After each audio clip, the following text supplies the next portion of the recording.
Yo, my people, what's going on? Welcome back to the channel. Welcome back to Saeed TV. We are live for the Mandem Talk, man. You know what the score is, man. Wednesdays, Mandem Talk. We're here to discuss all things football, where the WhatsApp group turns into a show. You know what I'm saying? We're here with the Mandem, and I want to say a big welcome to man like Planet Faz. This is madness. This is a sickness, this is. This is what this is. That's what Eric Ten Hag fans are. They're vaccinated with the wrong vaccine. And now the neurons in the brain are fried. They're fried, Faz. They're fried. What are you telling me, Faz, man? Good to see you, man. Welcome back, man. Welcome back to the Mandem Talk, man. What are you saying? Man, I've missed this. Come on. I've absolutely missed this. Listen, if you thought things were calm before, yeah, they ain't gonna be calm no more. They are not gonna be calm no more. I'm here, yeah, finally to cause trouble, Saeed. I've had enough. Come on. I've had enough. Today, I'm going to crucify Marcel. A crucifixion is going to be happening today for Marcel.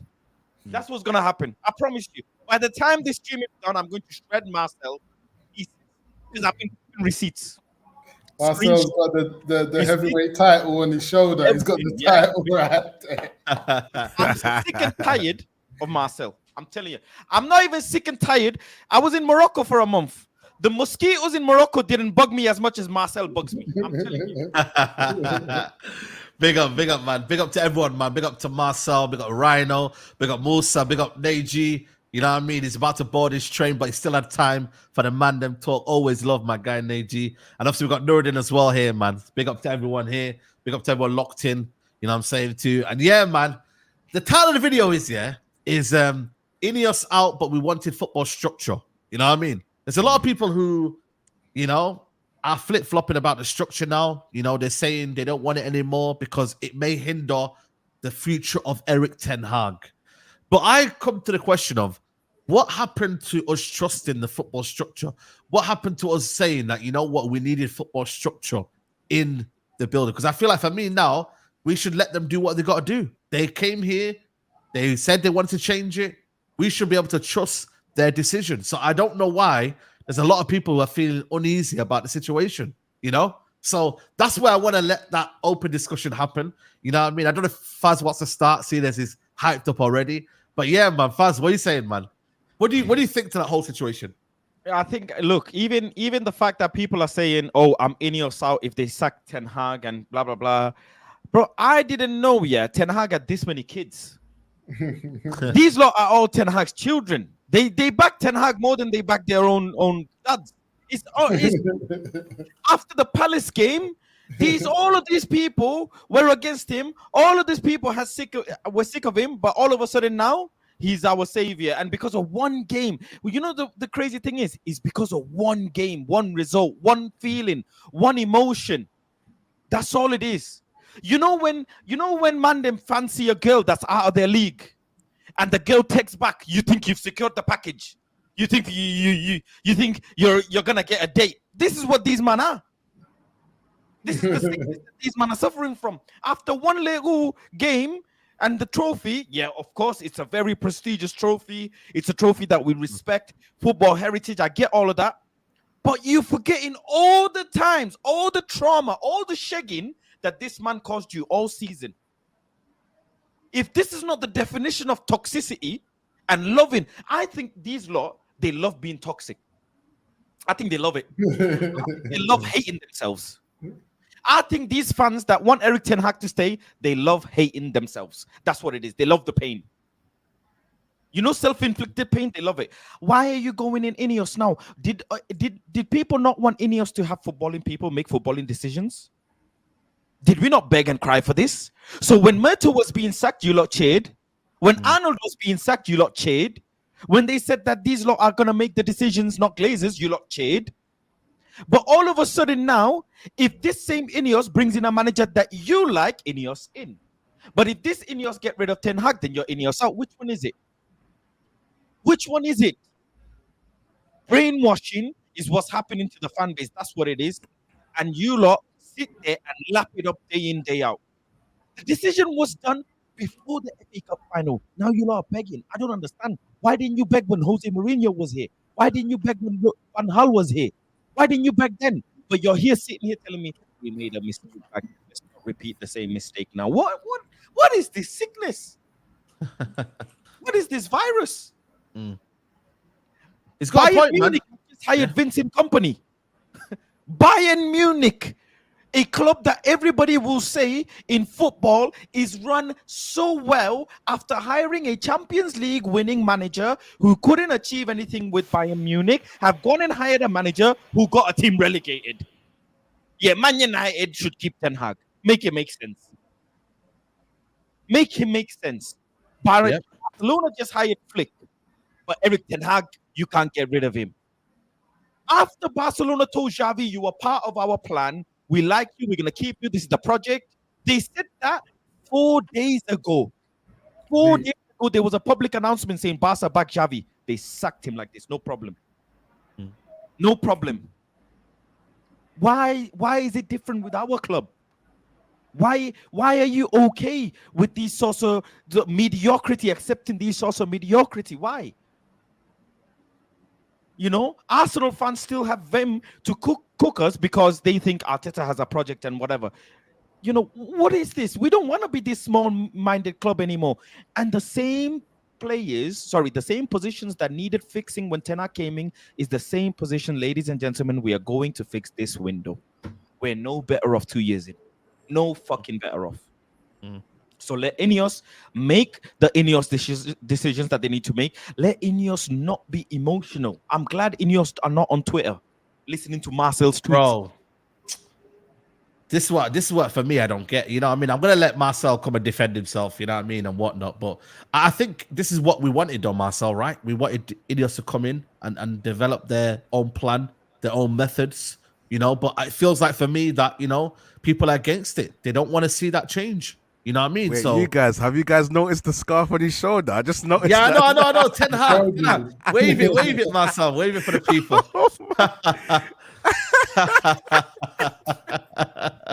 Damn. Ten Hag, man. God. The last days. God. That's the last days, man. That's the last days. Aye, man. So, Big up Tyrone, man. Big okay, up Tyrone. So Saeed, we're in a unique position because this is what people wanted, yes. Yes. You know, I think the way that we're doing comparisons, or the way that Faz is doing comparisons in other clubs' processes and their projects, is completely different to how you apply those comparisons to our project right now.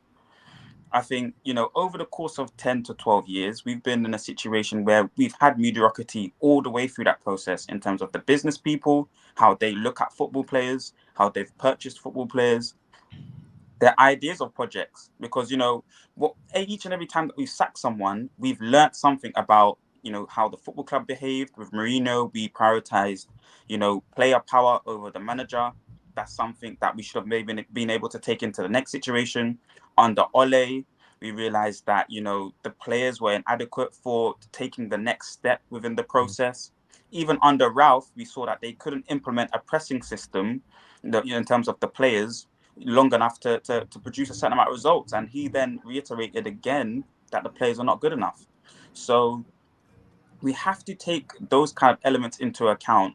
I'm in a unique position though, Saeed, in the sense of I'm not completely against INEOS's process. By the way, they've only purchased 27.7% of the football club, so they still have a boss.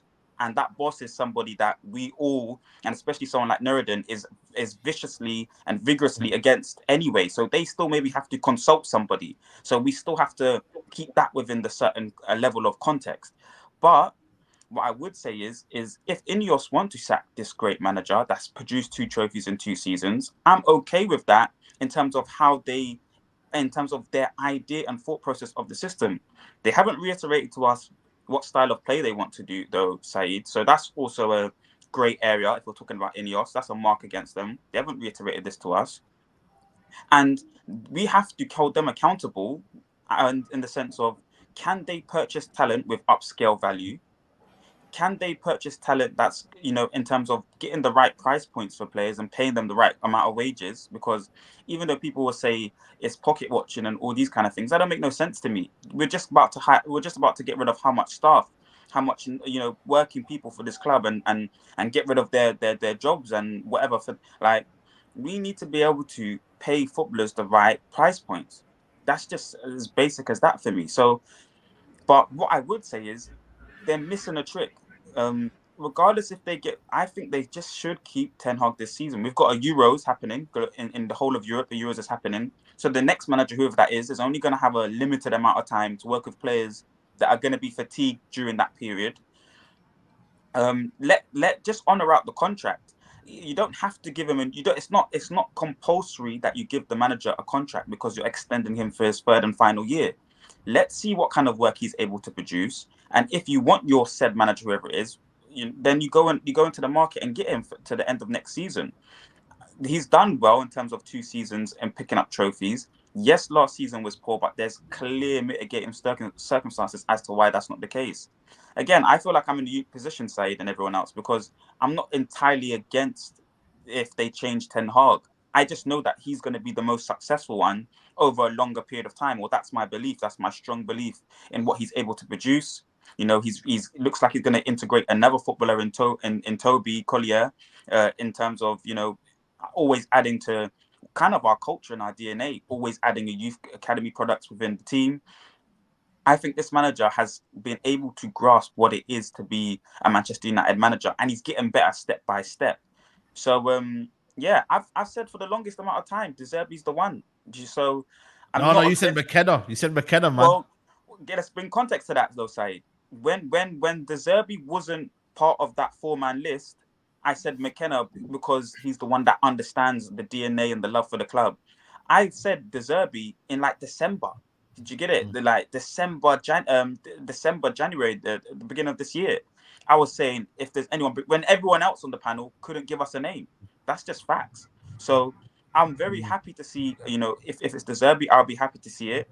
So I'm not against this whole thing. I'm not going to say I'm INEOS out, but what I'm going to say is we must hold INEOS accountable. They must be able to purchase players at the right price point. Yes, we're going to be shopping in a different market now. We can't get big, heavy marquee signings. It's going to be lesser signings, and I think structure understands that concept, that we can't get these Falcaos, Schweinsteigers, Ibrahimovic, all of these, man. It's just not good. I'm paying them astronomical wages when they haven't done anything for our club, similar to what Sancho has ended up looking like currently. We have to go and get players that can have the upscale value and can actually do something within a system.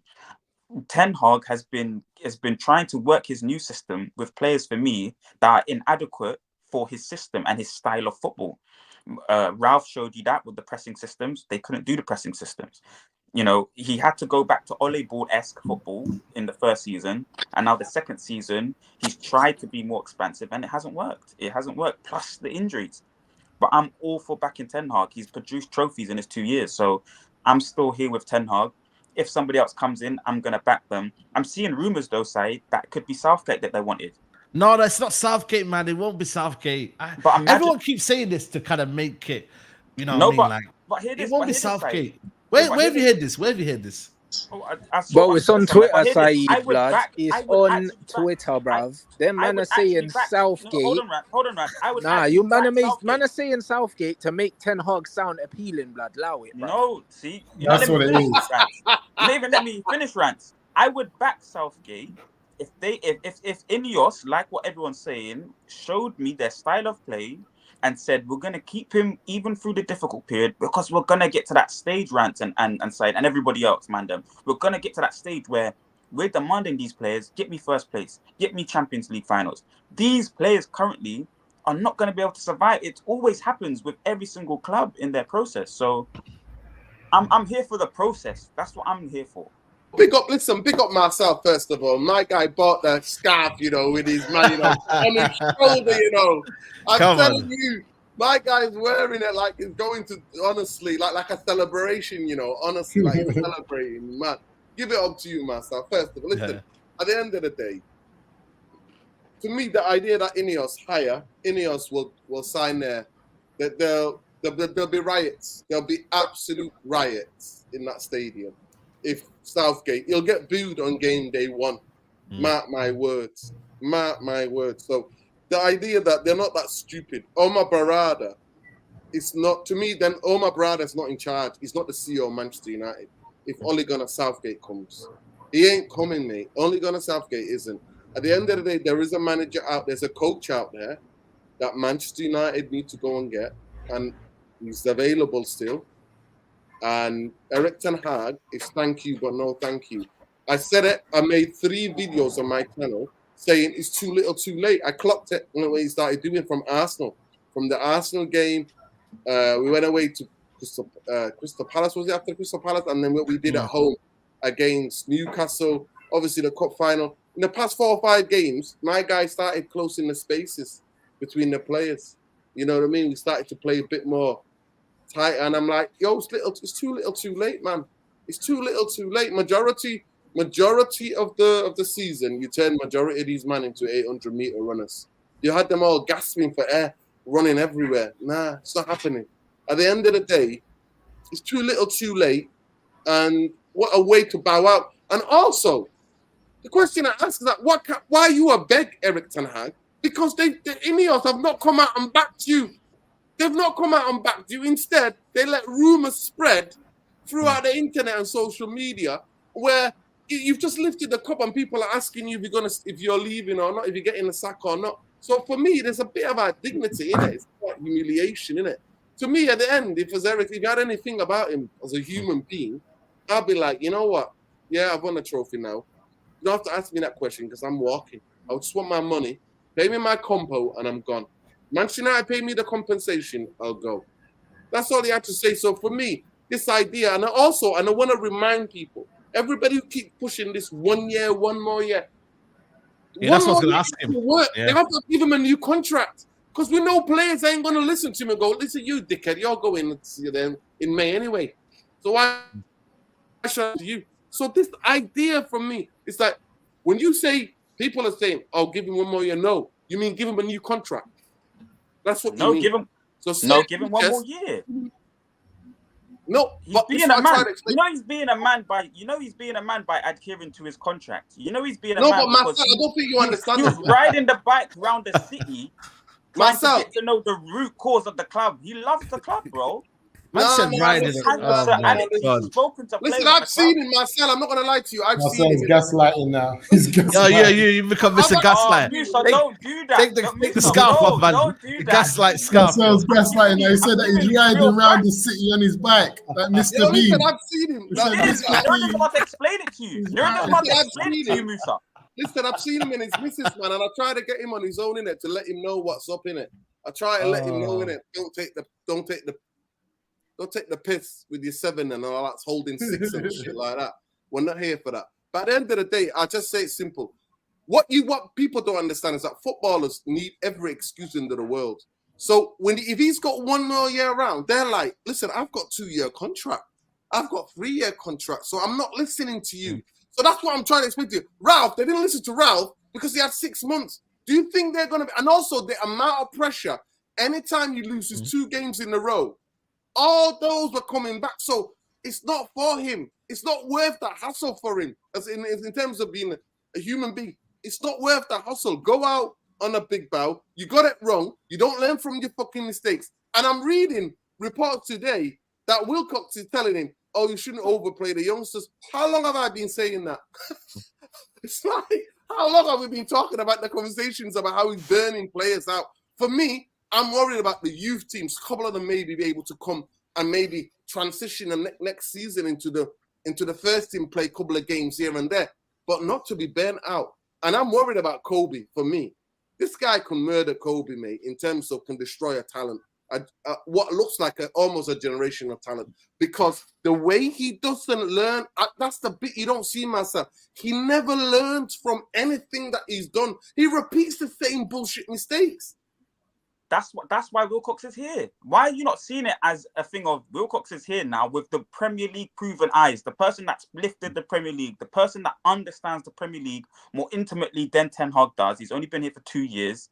This is brilliant news. This is what he needs. He needs a better pair of eyes to help him. And would that change his style? Would that change his style, do you reckon? Would that change his kind of philosophy, having someone like Wilcox there? So I would say that Wilcox coming in and saying, listen, you need to play a bit more reserved the last few games if you definitely want to ascertain some sort of points on the board and maybe have a better chance against City. And like, this is brilliant news. And then it's tapped into, he's learned, okay, yep, I understand. I've got this advisor. I'm seeing McLaren on the touchline more, chatting to him more in the games. These are all brilliant positives that are going to help a manager that's in their process to becoming a GOAT manager in the league. It's brilliant news. You can't do anything on your own all the time. This is impossible. So he's maybe listened to other advice from people. By the way, he said he was going to do that. Ten Hag told us that he was going to speak to Wilcox daily. He said that we're going to start liaising and we're going to want to work together. So that happened and results picked up. He didn't do his over risk-taking style of play because he doesn't have the footballers for it. He doesn't have the footballers for it right now. And we picked up results. Something that I was even saying, Nuruddin, I was saying a long time ago against Burnley and that, just play the counter-attack football right now, just to survive. And when you're talking about the youth players... Again, that's wrong. Survival football is wrong as well, man. Ole told us that they couldn't take the next step, Saeed. There was a point where he wanted, so he had to. It's almost like Ole was telling us, I had to do counter-attack football because I was surviving until I could ascertain footballers and then take the next step. So as a manager side, you have two options. Do I survive until I can express myself, or do I always start with expressing myself? And you're seeing that. You're seeing that dance between their decision making plus mitigating circumstances for Ten Hag. That's what you're seeing play live. So, but now Ten Hag has got world-class advice. The guys won. I guess it's in a different generation and era, but Wilcox knows Premier League. Yes, Omar Barada is from Man City, but the City group have been massive in terms of their influence in world football right now. Nuruddin was speaking on this, and everyone's been speaking on this before about their influence. They're in different leagues. They're in all over the place. So, at the end and Omar Barada is someone that's saying to us, listen, if people are not performing in 2 years, I'm getting rid of them. So he's going to have people that are taking away that player power element or that talent ID element from him. He's got advisors giving him live advice that seems to be working or helping him. And by the way, when we won the trophy, he accredited a lot to the players and a lot to the staff. I think Ten Hag's brilliant for this football club right now, guys. But if they change it, I'm not going to be like, no, the structure's failing. The structure has to show me something. I'm sure Nuruddin will agree with that. The structure has to show us. The structure's going to show you something when they sack this brother to give us proliferation in 5-10 years. Let me bring in Neji, because obviously Neji's traveling and I want to hear his point of view in case we lose him and that, man. Listen, you've always said, you know what I mean? I think you've said a few words about the 4-year plan and whatnot, and in terms of that, but come on, man, we've got to trust what INEOS are going to do. We've got to trust what their opinion is, What do you think to what Marcelo said there? Chat to me. I don't fully agree with everything Marcel says. However, I get the foundation of what he's saying. Can you hear me well, by the way? Yeah, cool. Sorry if you can, obviously I'm at the airport thing, the Eurostar, so it's a bit noisy, man. So, yeah. If I cut out, you know where I'll go on. But first and foremost, before we go, shout out to the real yard man, bro. Come on. You guys are clown, I've got to do this another time, Leon. But yeah, big up to Leon, man. But yeah, listen, I think when you look at the situation with INEOS, it's nothing that me and Ty, big up Ty as well, that we said before, probably 4 months ago, when we said if INEOS come in with a new structure and they get rid of Ten Hag, we got no issue with that. So there's no different energy for me personally. That's not an issue. And I know you keep bringing the 4 years thing up, but like I said, it's always out of context, man. It's basics. You know what I mean? 4 years without no structure behind you, it makes sense. You have to build around something or someone, whether you like it or not. So if INEOS now come in and they step that up, cool, do your thing, get rid. If they go and get Southgate, you have to back it. I told you lot as well, 100%. I would back your manager more than you would back your own manager. I'll back your manager longer than you will back it. That's a fact.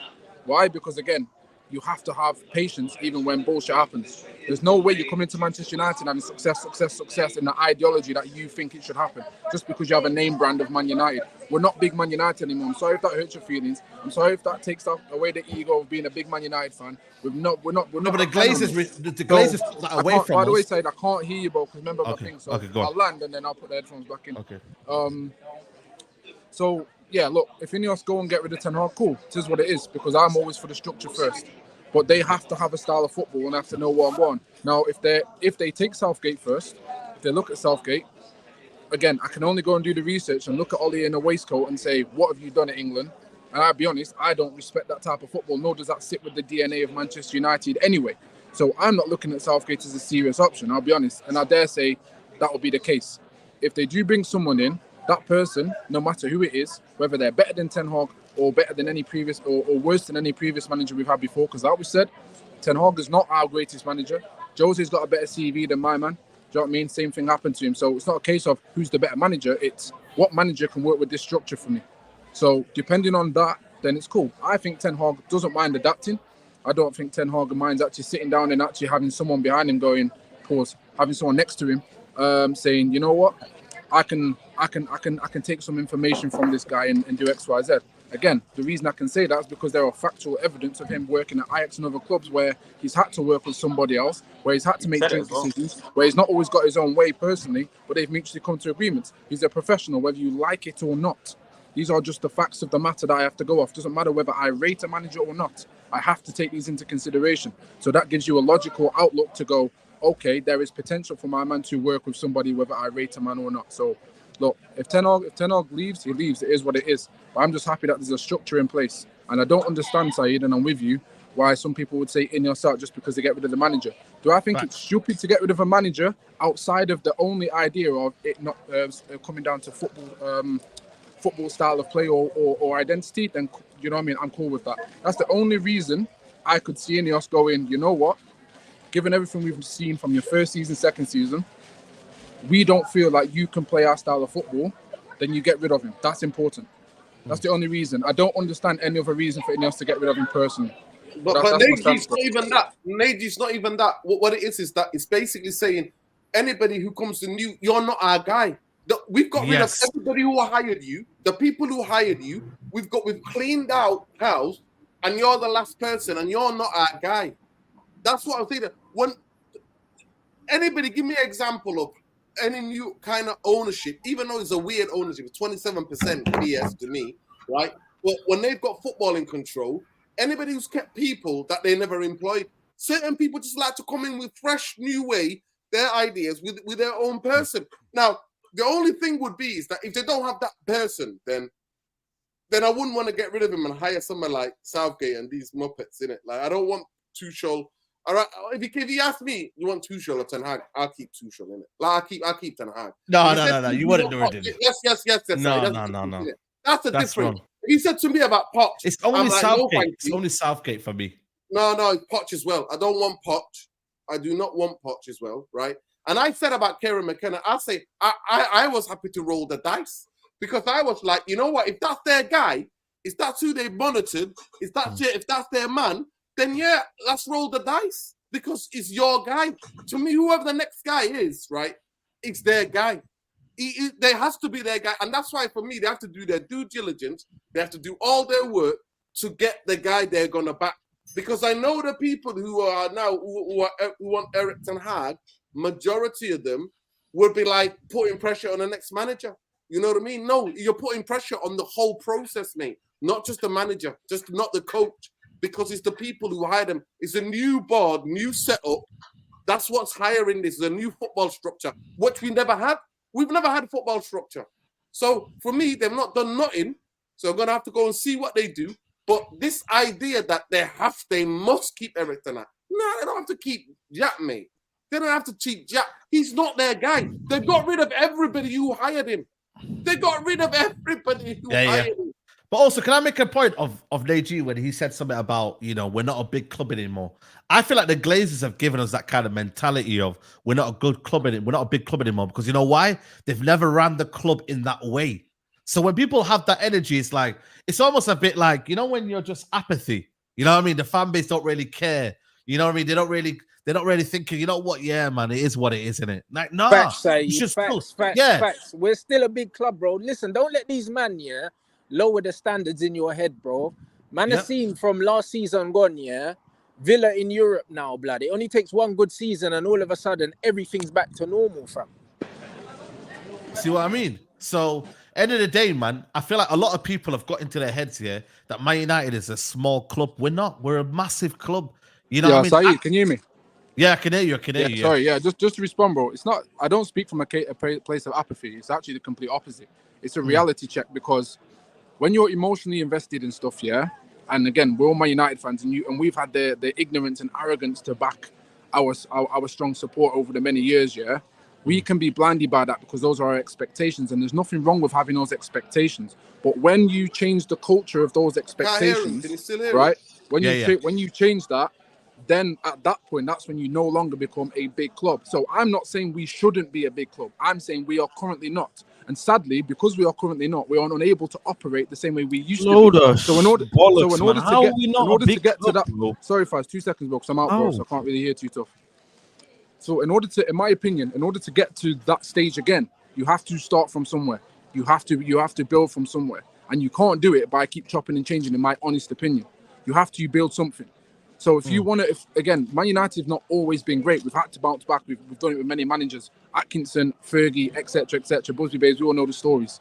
Do you know what I mean? But there were periods of time where we were never those people.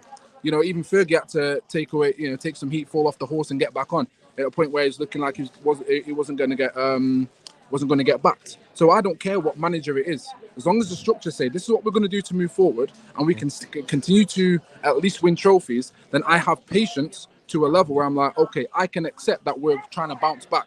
We're not just big Man United no more. Because until you operate like big Man United, all it will be, bro, is literally just having all the gear, no idea. That's been Man United for the past 10 years. Look like we're sick, got the big names, we've got the badge, got the commercialization, got the fan base, but the reality is we're rotted to our core. It's like having a Rolex, bro, but the ticker in the middle don't work. The moment that ticker doesn't start moving those clock hands around, the Rolex is worth nothing, no matter how many diamonds you put on it or whatever.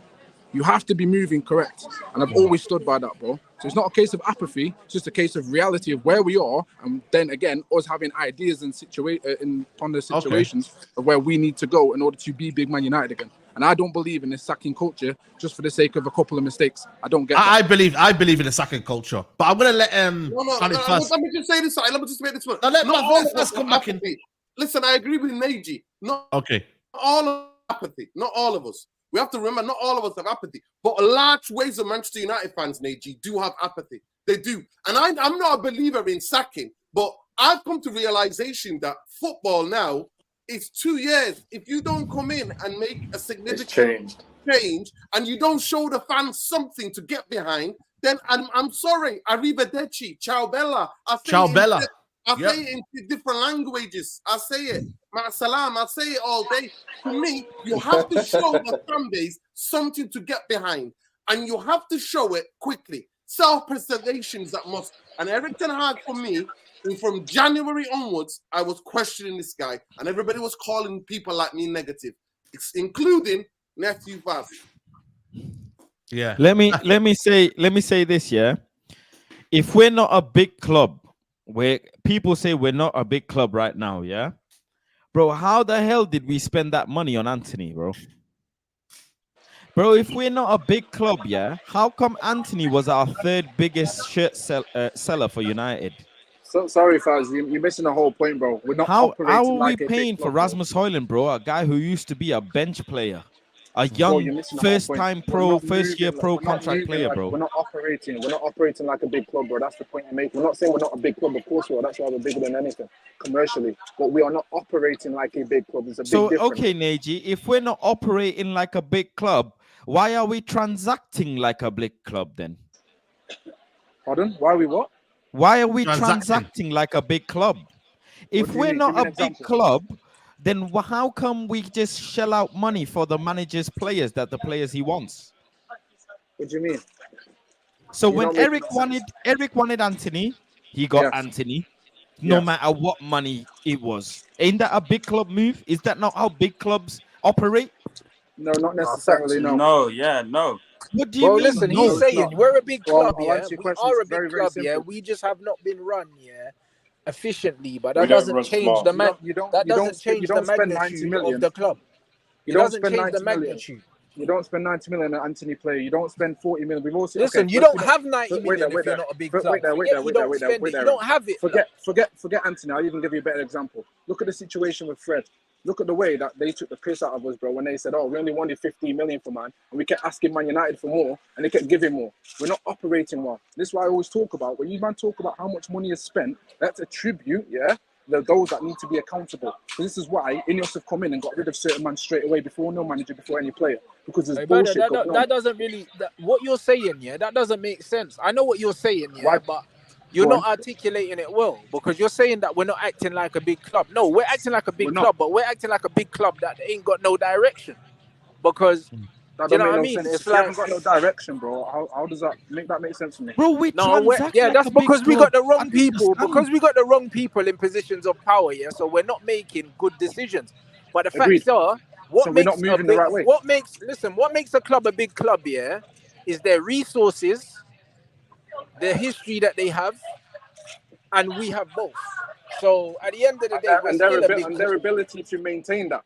Yeah, and their We're success as well, still right? a big What about club, their bro. current success? We're saying we're not still a big a club. big club. I'm saying we're not Because up- when yeah, you're I'm not talking saying we're not about big, we're not current operating success, like one, bro. even when you're talking about current success, when you look in the Premier League, this is our worst. This is our worst time. Last couple seasons, we still won trophies, and post Ferguson, all of our managers, even though I ain't really been happy with most of them, look at what they've done, bro. Do you know what I'm saying? Oli was a penalty kick away from winning a fucking European Cup. We won the European Cup under Jose. We won the League Cup under Jose. We won an FA Cup under Van Gaal, and we won a League Cup and FA Cup under Ten Hag, bro. And this is us starving right now, bro. Can I just say something as well, Rance, No if Premier you don't mind, Leagues, no Champions League. Can I just say something, Bruv, you know say no Eric Premier Ten League, Hag, no Champions League, but broski, in that time, only Man City and Liverpool, Only Man have won City, Liverpool have won it. Only Man City and Liverpool have won a Champions League in that time. Oh, and Chelsea, 3.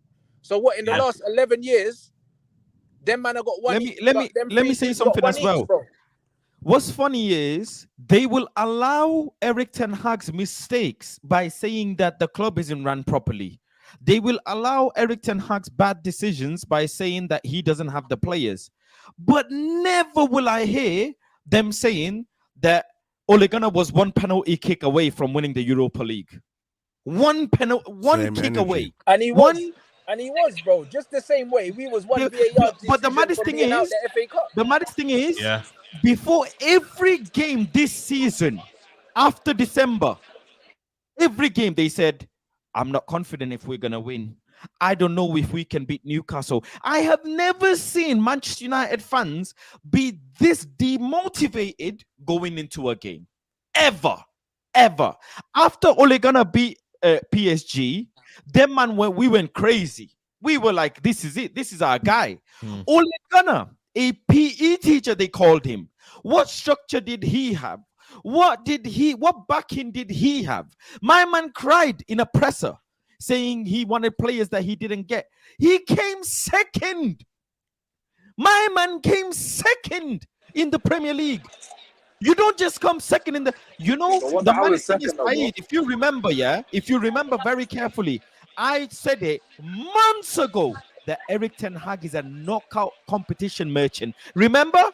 You lot remember I said this. Yeah. Eric Ten Hag is a knockout competition merchant. He will be very good at knockout competitions. But when it comes to the Premier League, the English Premier League, he ain't got the pedigree. These same people sat and said, if the manager comes fourth and wins FA Cup, thank you very much. Congratulations, you can stay in a job. But now the manager come 8th and won FA Cup, they have every fucking excuse under the sun for this guy. Every excuse for this guy. But when I'm telling you, a PE teacher did the same. By one penalty kick, he could have had European trophy, and they never speak about him. They never speak about because that. bro, it don't suit the narrative. But that's why it doesn't suit the narrative. narrative. To me, when people were saying to me, because I think I tweeted something along the lines of, "Yo, Man United win trophies anyway, blood. Better yet, we get some trophies and some good football." That's it. And man was saying, oh, what? We didn't win a trophy for XYZ. Bruv, listen. All of our permanent managers, yeah, have got 2 cup finals. And all of them, bar fucking Ole Gunnar Solskjaer, won a trophy. And it was a De Gea penalty kick, bro.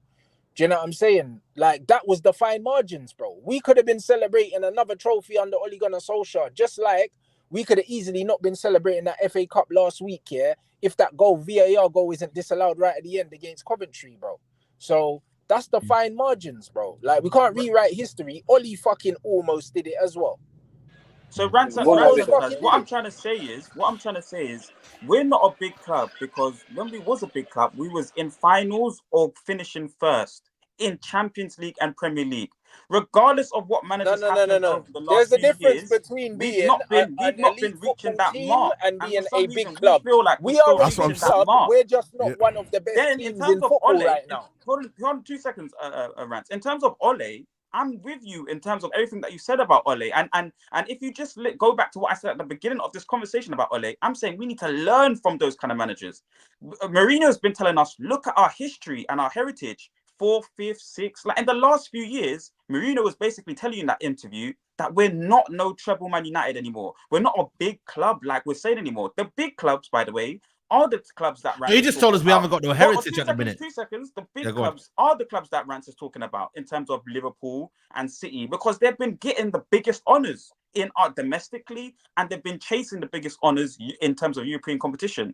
So it's just about us rewiring how we've been thinking over the last 10 years. It will show you the way we've been operating and the major honours in terms of trophies. Yes, you get the cup trophies, and we need to get trophies. We're Manchester United. You need to get trophies. So when you collect that FA Cup, when you collect that Europa, yes, celebrate it. It's happy to be there. I'm not disputing that. But when you're saying big club, Saeed, I'm talking about first place in the domestic league over the last 10 years. It doesn't exist for us. I'm talking about Champions League lifting trophy. Doesn't exist for us. But under Sir Alex, he gave us that culture where we demanded that. So we're not a big club right now. In terms of operations, like Najeez just said to us, we haven't been operating well. We're not a big club right now. So that was showing. Listen, man, you know what I mean? Yeah, but bro, this is semantics now. Exactly. You're dealing with semantics. Because this is what it is. Because, bro, listen, we are still a gigantic club, yeah? We are not run, yeah? We are not run well. But the bottom line is, yeah, what makes a club a big club, yeah, is the heritage, how much wages we can pay, all of these things, bro. We still operate, yeah, at the top of the game in terms of what we turn over, in terms of what we can do, who we can bring in, how attractive we are to managers, how attractive we are to players. The problem is, yeah, we haven't hired the right people, and we've been owned by owners that don't give a shit about the club, only care about the bottom line, and don't really know anything about football. That is changing right before our eyes. So at the end of the day, yeah, INEOS have done everything right so far. And up to this point, yeah, they're moving in the right way. So we can't turn around and say we're not a big club. That's crazy to me, bro. Us winning the FA Cup got more coverage than City winning the fucking 4P. Bro, like, that's what I'm saying, about? Bro. We're fucking massive. Come on, like, man. What do you mean? We're not. Yeah, can I say before you go, Nordin? Hey, brother, City just lost their Omar Barada as well. United job. Pochettino bending over for the Man United job. These men were still in jobs, blood. Tuchel's still in the Bayern tracksuit, bending over for Man United. What do you mean we're not a massive club? Let me get the super chats in, and then I'm going to let Nordin come in, and then Faz. Big up to Narco says, what do you guys think this list was put out by the Sun 5 rules? I think it's fake news, but I like some parts of it. We're going to go back to that. That'll be later on in the show, but big up to Narco.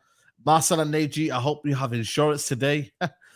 Big up Big Ben said, big up Saeed and Mandem, all eyes on Rafa and Congo. Always, man. Always solidarity, man.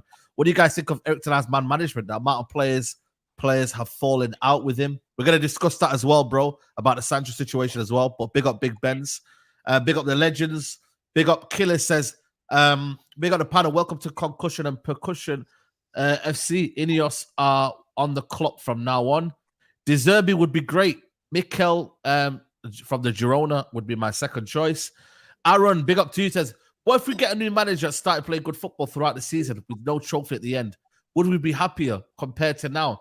But again, why we putting them scenarios in question? Like, yeah, I would. No, I would. Because you know that. And so would I. You know that good football is going to build for me to be able to go on a journey with a coach or a manager, with a coach. So with that good football, it can take me a long way. Take me an absolute long way, because I don't just want to be a League Cup winner and just winning FA Cups to be known just to win FA Cups. I want to go and challenge for the big trophies. And I just want to go back quickly to what we're talking about in terms of Manchester United are a huge club. We're a huge club, but for the past decade and a half, we've had clowns in charge. That's the big difference. I think everyone could agree with that, though. We've had people who just concentrate on commerciality, right? We're massive. But in a way, in terms of football, we've been run like absolute. Honestly, if you guys could hear how we've been run and how we operated, like sometimes I think, are we too harsh on the players? Because I'm like, you know what? How rotten they've made this football club be. Like how rotten it is. Like what they've done to this football club. So at the end of the day, like Khalid said, big up Khalid, INEOS are on the clock, and for me, coaches have to buy time. The way you buy time, for me, it's not just winning trophies. It's not being a cup manager. One of the ways you buy time is showing us the football you can play and how you handle the different personalities and man management. And I've got it on word, and Saeed knows the people that we know, yeah. Manchester ain't that big. His man management, it is disturbingly horrible. It's so horrible, his management. Honestly, the stories that I can't say, genuinely, and I mean that, I can't say on here, right? But the guy's man management, if it hit him on the head, he won't know it. It would hit him. It was either his way with stubbornness, the same way he's been moving. And to me, regardless of what, even if I didn't know, I would 100%, just by his body language and the way how he's stubborn in the way he wants the players to play, even though he knows they can't play this 6-1 business and these open wide spaces. And the man told us that. For me, Erik Ten Hag needs to get the sack because he gaslighted the fan base by telling us there's no other way that I can play. They have to play it. No, mate. Open wide spaces worse than the Saturday and Sunday league. Compact. And I kept screaming about that. And talk about VAS, talk about the fans being upset about what's going on. I walked out of 4 games this season. And one of them we were winning. But I wasn't sitting there taking Sean fucking Dice, ball Manchester United off the park. I wasn't taking that. I'm not accepting these things. So at the end of the day, for me, Erik Ten Hag, even though I do agree, Marcel and Neji, that you have to trust somebody to get behind, but to me, you have to show me things. Everybody with their own eyes have to see that's something for us to back, something to get behind. And it'll be exactly the same thing with now this new structure. They have to show us something to back and get behind. Yeah, facts. Yeah. I'm gonna get a couple more in super chats wise. Big up Craig says, if your missus cheats on you all year, then doesn't for a month, do you give it another year? Trust the process. I big up Craig. Big up Craig. On your birthday, she buys you a G-Wagon, so it's okay, no? Yeah, it's okay. Yes, it's okay. That's so mad. I was gonna come up with a similar analogy. That's scary. Yeah, no. I know you would. Big up Nedu says, 1 more year based off what? I'm still flabbergasted at the fact that y'all watched the match and thought credits Ten Hag. No, those players won the cup down. Yeah, that's wild. But big up to you, man, and Nedu for that one. Adiwala says, so why is Erik Ten Hag trusting the same players, Rashford, Shaw, Bruno, etc.? He knows are only suited for counter-attack. He should have got rid of them. Now it's too late. He is getting sacked. Amino says, question for Leon. Is it true that you said Dan James is better than Garnacho? Question for Faz. Should Dalot be a captain under the new manager? I said it. What? I said it. Yeah. There you go. There you go. Amino. Big up Z29. Yep, and I co-signed that as well, blood. Listen, of course you would. Of course you would. No, Z29. No, behave. I know, man. Relax, man. Championship player, man. Z29. Hold tight leads, by the way. Hold tight leads. Yeah, hold tight leads. Yeah, hold tight leads, don't man. Let the overhead kick give you the impression, also, man. Don't do it, also, man. just another one. How funny is it that when Man United win, it's Erik Ten Hag masterclass, isn't it? Everything done by Erik Ten Hag. Well, when Man United lose, Rashford evaporate. Rashford. Yeah, the player's not good enough. This, that, the other. Dallo is not good enough. this player's not Rasmus Højlund that can't turn, he's young. But when we win, all of a sudden, Erik Ten Hag turned into Harry Potter. Yo, Faz, you're missing it, man. You got to remember, he told Amad Diallo to score that goal against. He told Amad Diallo. Get back into his locker and that. It's crazy. It's crazy. Big up. Big Ben says people need to stop comparing Fergie's first 5 years with Erik Ten Hag.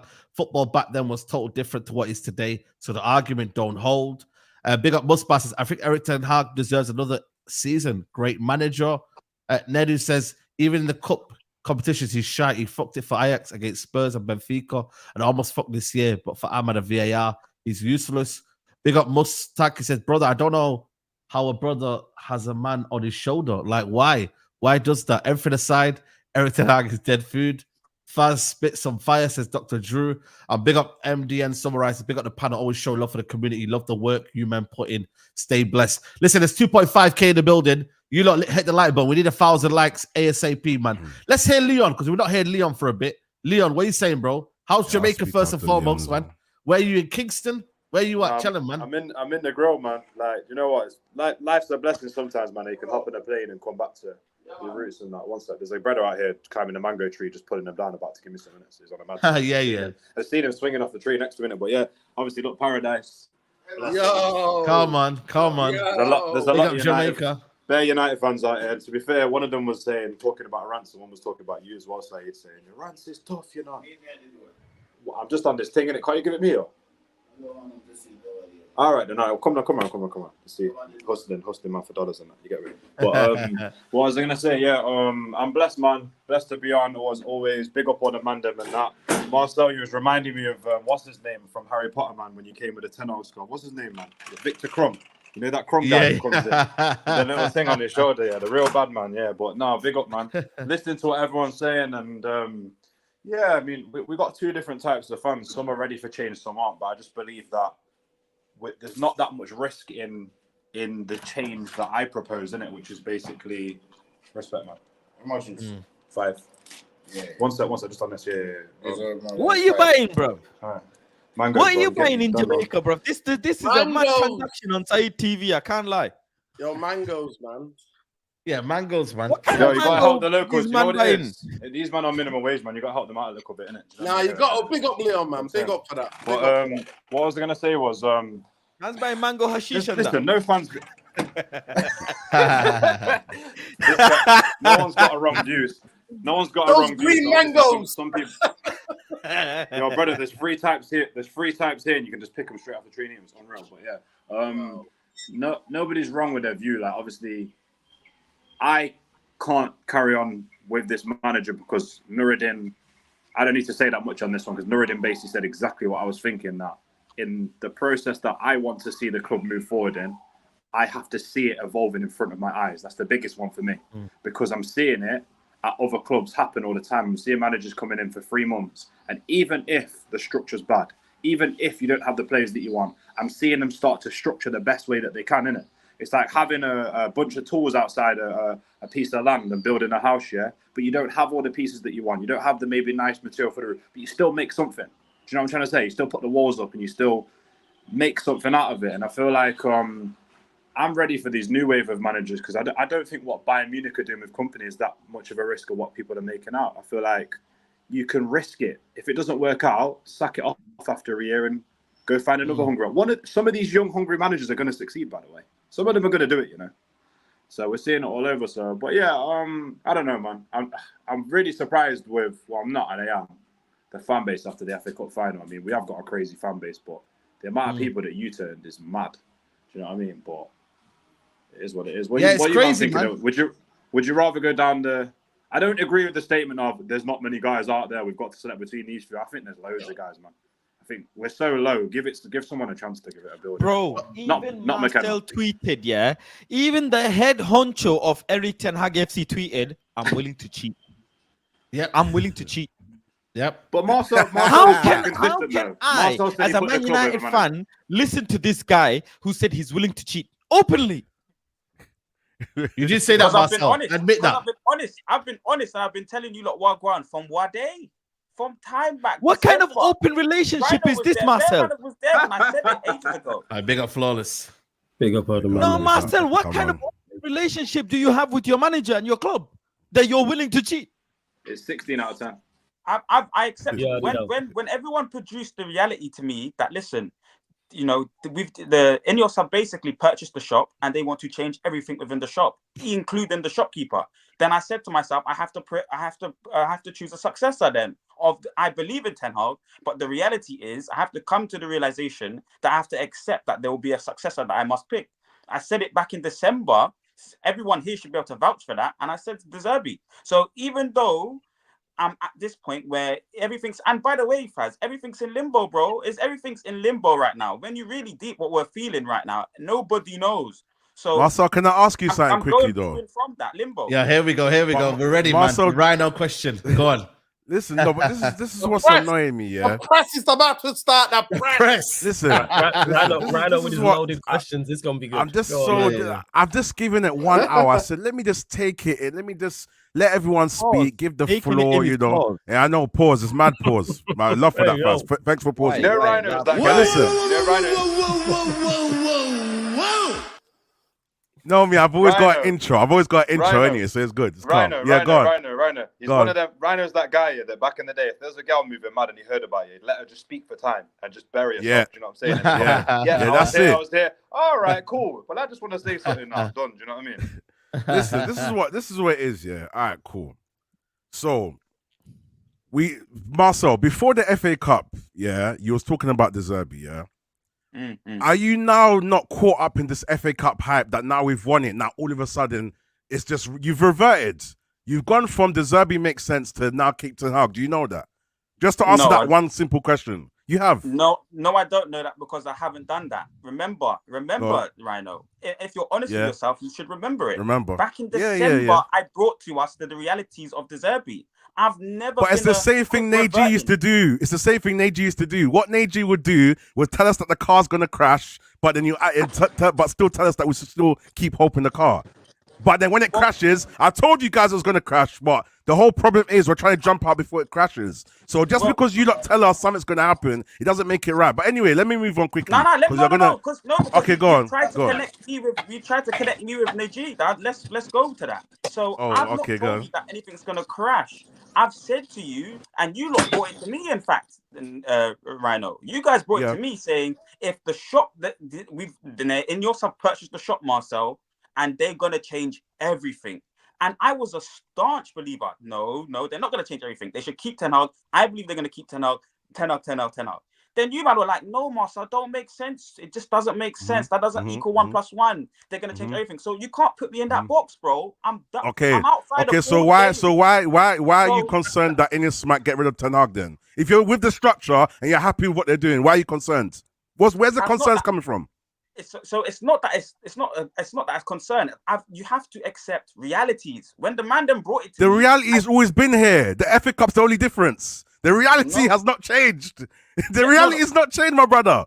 Yeah, so let me finish then. So you have to accept realities. So within that, I'm still a fan. So I have to juggle between the two and what I believe and what you lot are saying is the reality, which is they're gonna change him. And by the way, that's not really the reality. It's all theory. When we get to the it's not a theory. He's gone. Bro. Sorry, Marcel, I need to ask you something, yeah, because this is spinning me a little bit. Because I saw something on your Twitter, yeah, and it's reminded me of this De Zerbi thing. Because how do you put up with this putrid football from Ten Hag, yeah, and then you're talking about De Zerbi, bro? Like, brother, like that, they don't even come from the same school, rude boy. Just like I see on your Twitter, I saw you posted 4 footballers. I'm seeing Sergio Busquets and Neymar, then I see Bruno. I see Bruno Fernandes and Modric, like, man. what's man doing, bruv? Like, that man take did Marcel. this stray fucking Bruno amongst real footballers, and now man's talking about De Zerbi to replace Ten Hag, bro. If you like De Zerbi, you can't rate this football that Ten Hag's playing, bro. It's the same part of your brain can't be working, blood, on that decision. It don't make no sense. So, De Zerbi's my brother, far away from Ten Hag. Thank you, Rance. Thank you, Rance. Rance. I was going to get to that. This is the beautiful thing about the world and the whole universe, Rance, my brother. Everybody. Leave your philosophy. I say universe.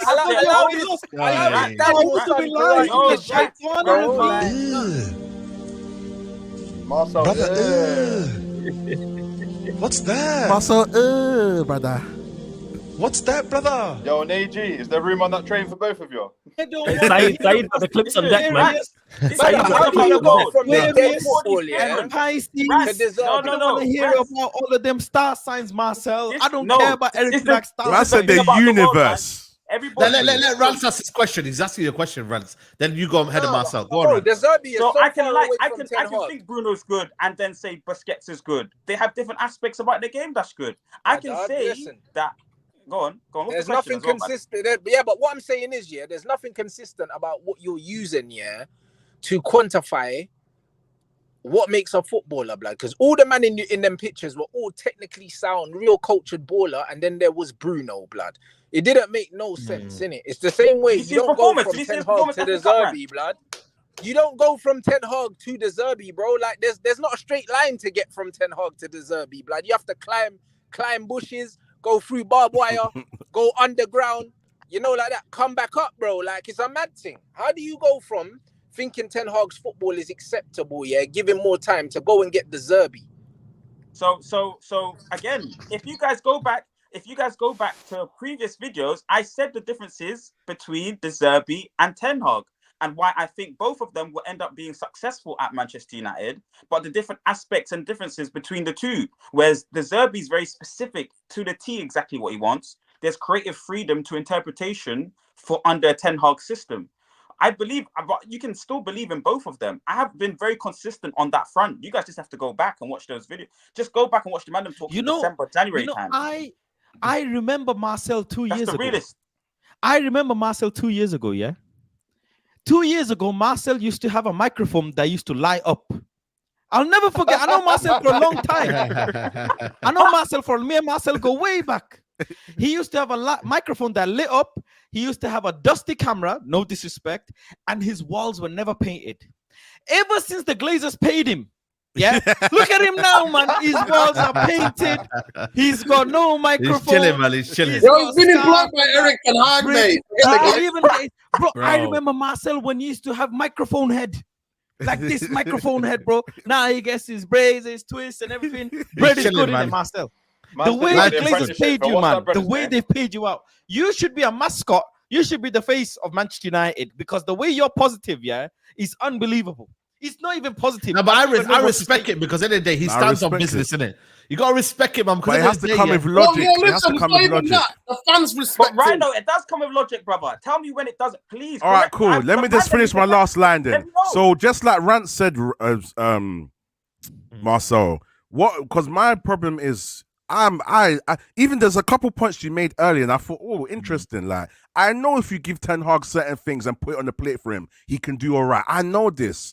But that's the problem for me. I feel like even if he knew this structure was coming in, let him play pragmatic for now and then let the process help his situation. You have to adapt. You're at Manchester United. When we have this conversation with, are they a big club? They're not.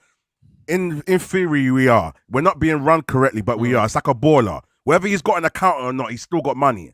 When he gets the accountant, then you start to spend the money even more better and make even more. But it doesn't stop him from being a baller in the first place. He just needs an accountant to help him, pattern up. So what I'm trying to say is, this club, the pressure and everything, he doesn't seem like he can handle it. So why does he need someone to hold his hand to do simple things that even in press conferences he's getting asked about? Why is the midfield so open? Why did he need Wilcox to come and hold his hand and say, yeah, mate, close up the midfield? Like, why? It was so blatant. Even reporters are asking him. So that's what I'm trying to say. Like, he's only doing it because he thinks that it's going to look good towards the end. And he's insulting us. Do you know why Ten Hag is insulting us? He's trying to play us with this recency bias. Let me win the FA Cup. Let me give everyone some nostalgia. And let them forget how bad I've done. To say, if they don't keep me, I'll go and win trophies somewhere else. Yeah. Who does he think he is? Who does he think he is, bro? He had so much time to turn around. Eredivisie, bro. Name me five clubs that are not in the top 5 of Eredivisie, bro. That is a crazy statement. Considering the season Manchester United just had, that's a crazy statement to make. All the records you've broken, finishing 8th minus goal difference, and you say that after winning. Because he's not in control. That's why he's probably thinking. He's not in control.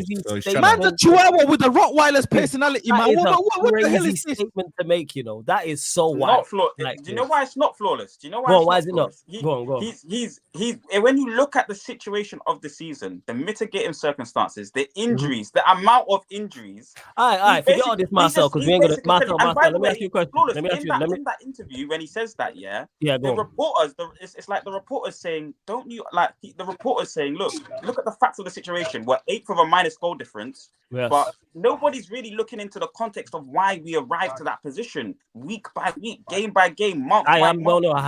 We have. It makes it harder to achieve what we end up achieving. No, that's not correct, Marcel. Plenty of us have. Plenty of fans have. Plenty of people you talk to have looked at that, and it's not solely on him. But that's why the players have been criticized. That's why the management's been criticized. But let me ask you, Marcel, what outside of winning the FA Cup, what are the positives from this season? The youth players that have played the amount of games that they've played. Okay, youth players too. Wait, let him land. Youth players. Okay, go on. What else? The youth players. Yeah. We've seen to a degree Bruno kind of being able to adapt his style and become a bit more of a better captain to a degree, I would say. But he's adapted a little bit of his style. To a degree. Free. The low has improved, so there's player improvements amongst the squad. So I would say player. That's one player. The low. So that's not players. That's player. No, play improvements. I'm going through it. All right, yeah. Go on, finish. So, the lows there. I would say maybe Maguire, even though he's surplus to requirements, flawless. You can put Maguire in that category in terms of played well and improved. And what? Sorry, Marcel. Whilst you're on that, I have to back it quickly. Yeah, whilst you're on that one, everyone don't talk about his man management.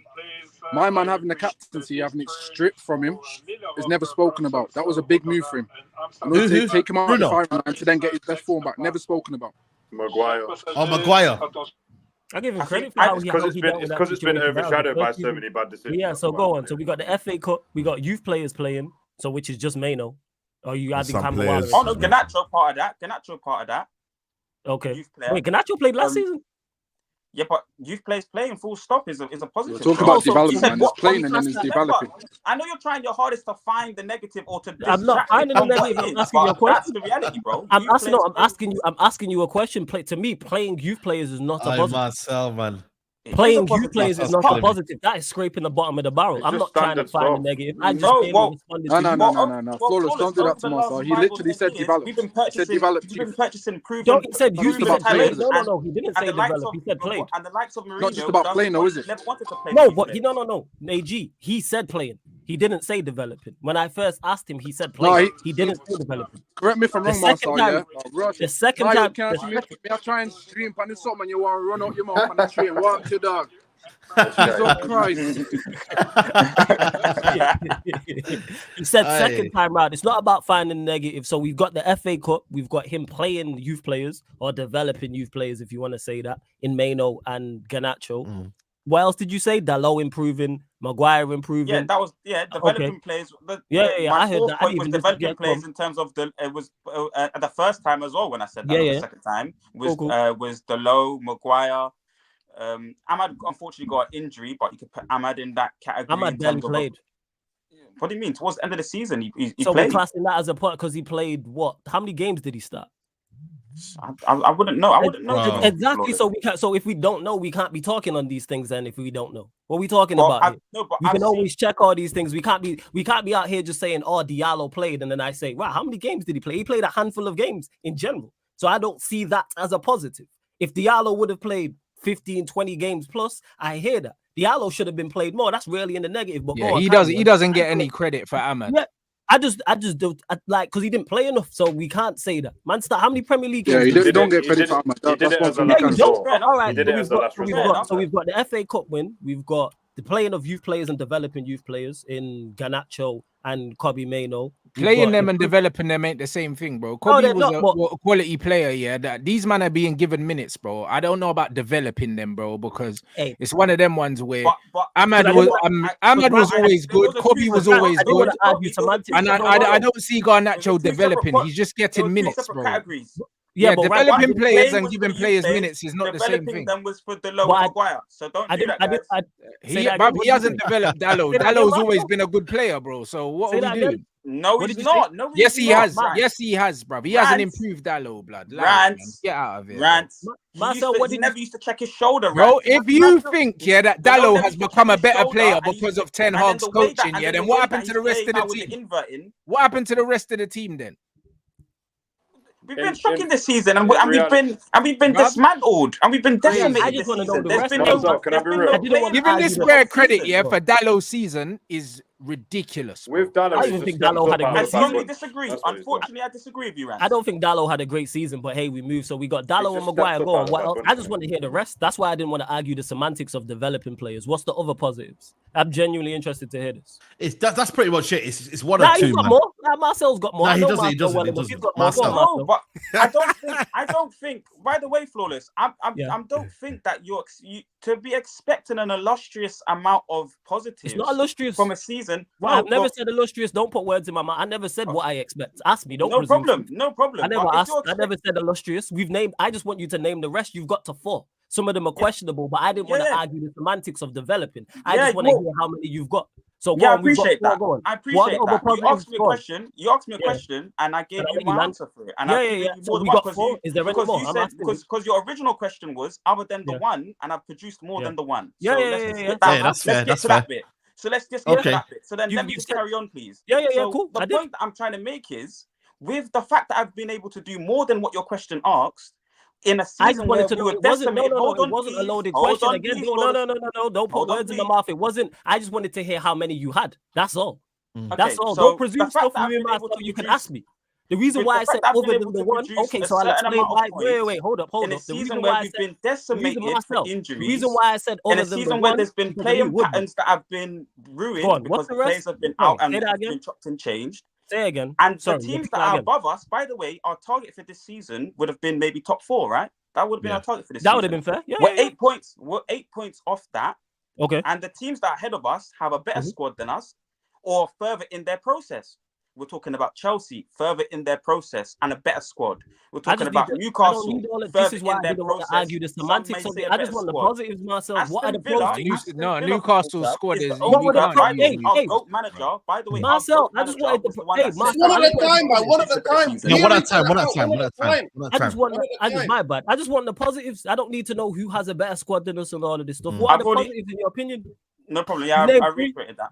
I've articulated. I think it comes down. Listen, he has no, Saeed. But the thing is, it wasn't a loaded question. The reason why I think Flores is going somewhere with it. The reason why I said other than the FA Cup, because one, it's obvious, and two, I know you would mention that it wasn't a loaded question, and you didn't have to be on defense because it wasn't a bad question. I was genuinely asking because you backed this manager, and I failed to reason why. So I'm asking you, what are the pros from this season? You've named 3 other pros. Is there any more? That's all I'm asking. I've not even disputed what you've said. I'm asking. You was the one who was like, oh, you're trying to point out the negative. No, I'm just saying that that's a bit sketchy, but I let it slide just to hear what else you have. So you've mentioned 3 other things. What other pros are there from this season? Instead of saying to me, oh, you're looking for an illustrious amount. No, I'm not looking for an illustrious amount. I'm just looking to hear what you have to say, number 1, to understand where you're coming from. And 2, there should be more than 4 to 5 pros in a whole season of football. We play 50 games a season.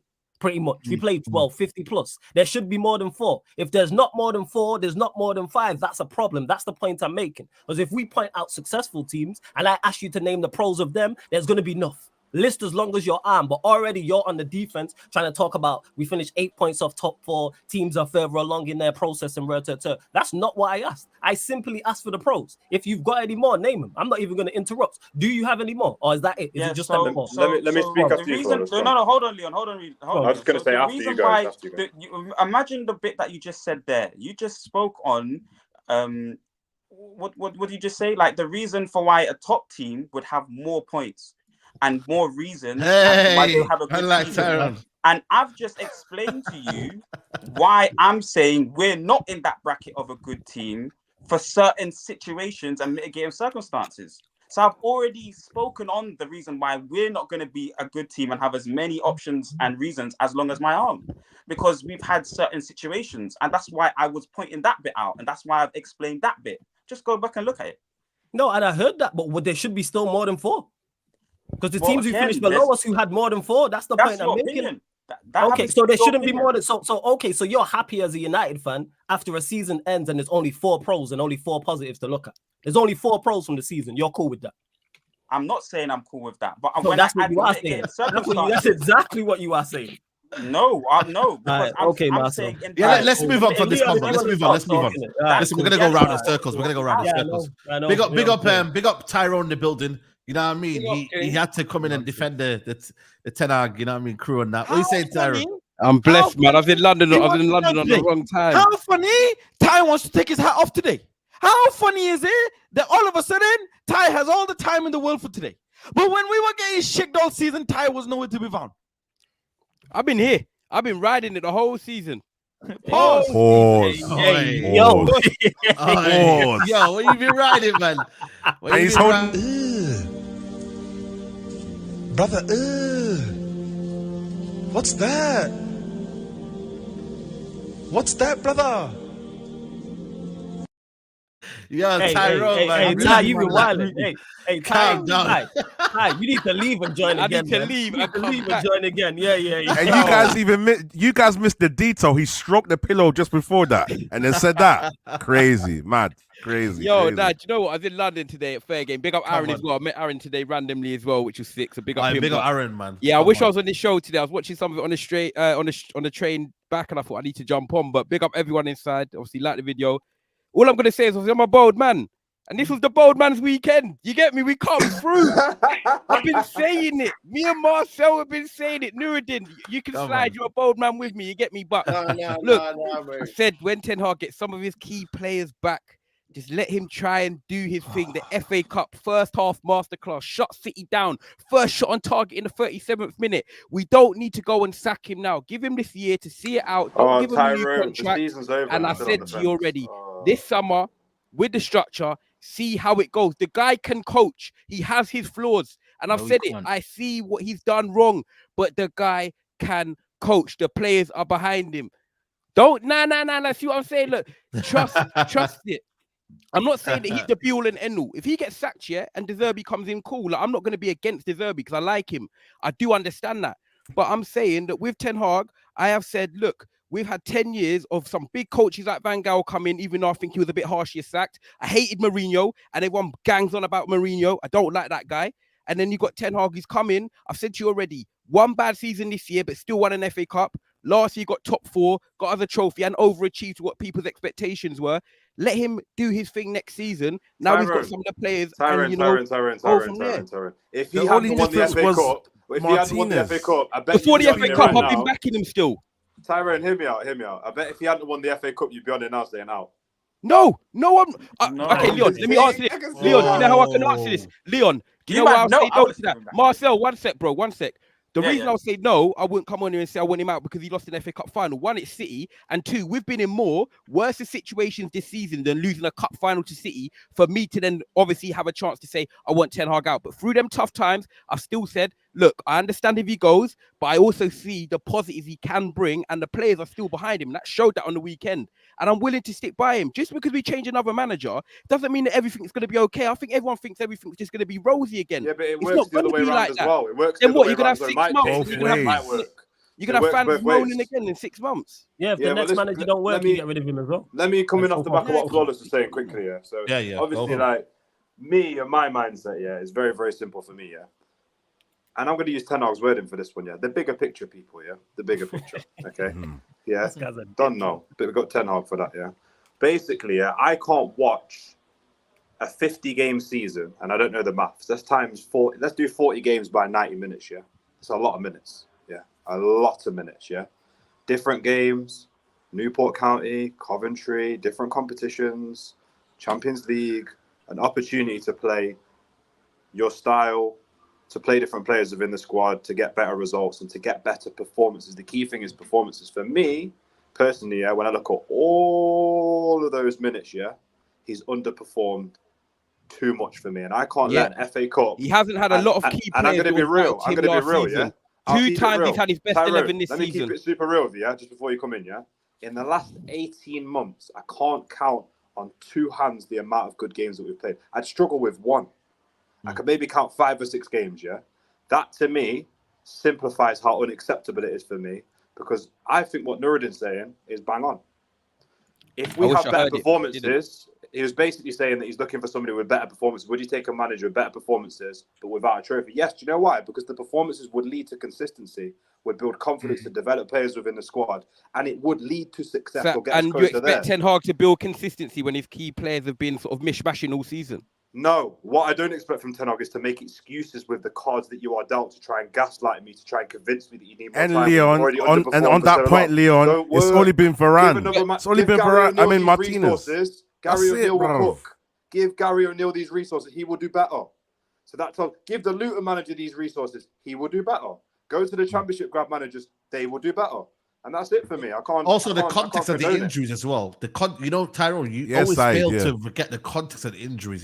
United have had the most injuries, but United have not had the most length of injuries. So we are 4th or 5th on the list. Yeah, but still, how long key components that are here? One's not. When one's not. One centre back. And we know that last year. We know that last year it was Luke Shaw, Martinez, Varane, and Dalot that he built his consistency off. Shaw wasn't there in the final. That's what he wanted to do, and we haven't really had them sort of partnerships to enable him to do that this year.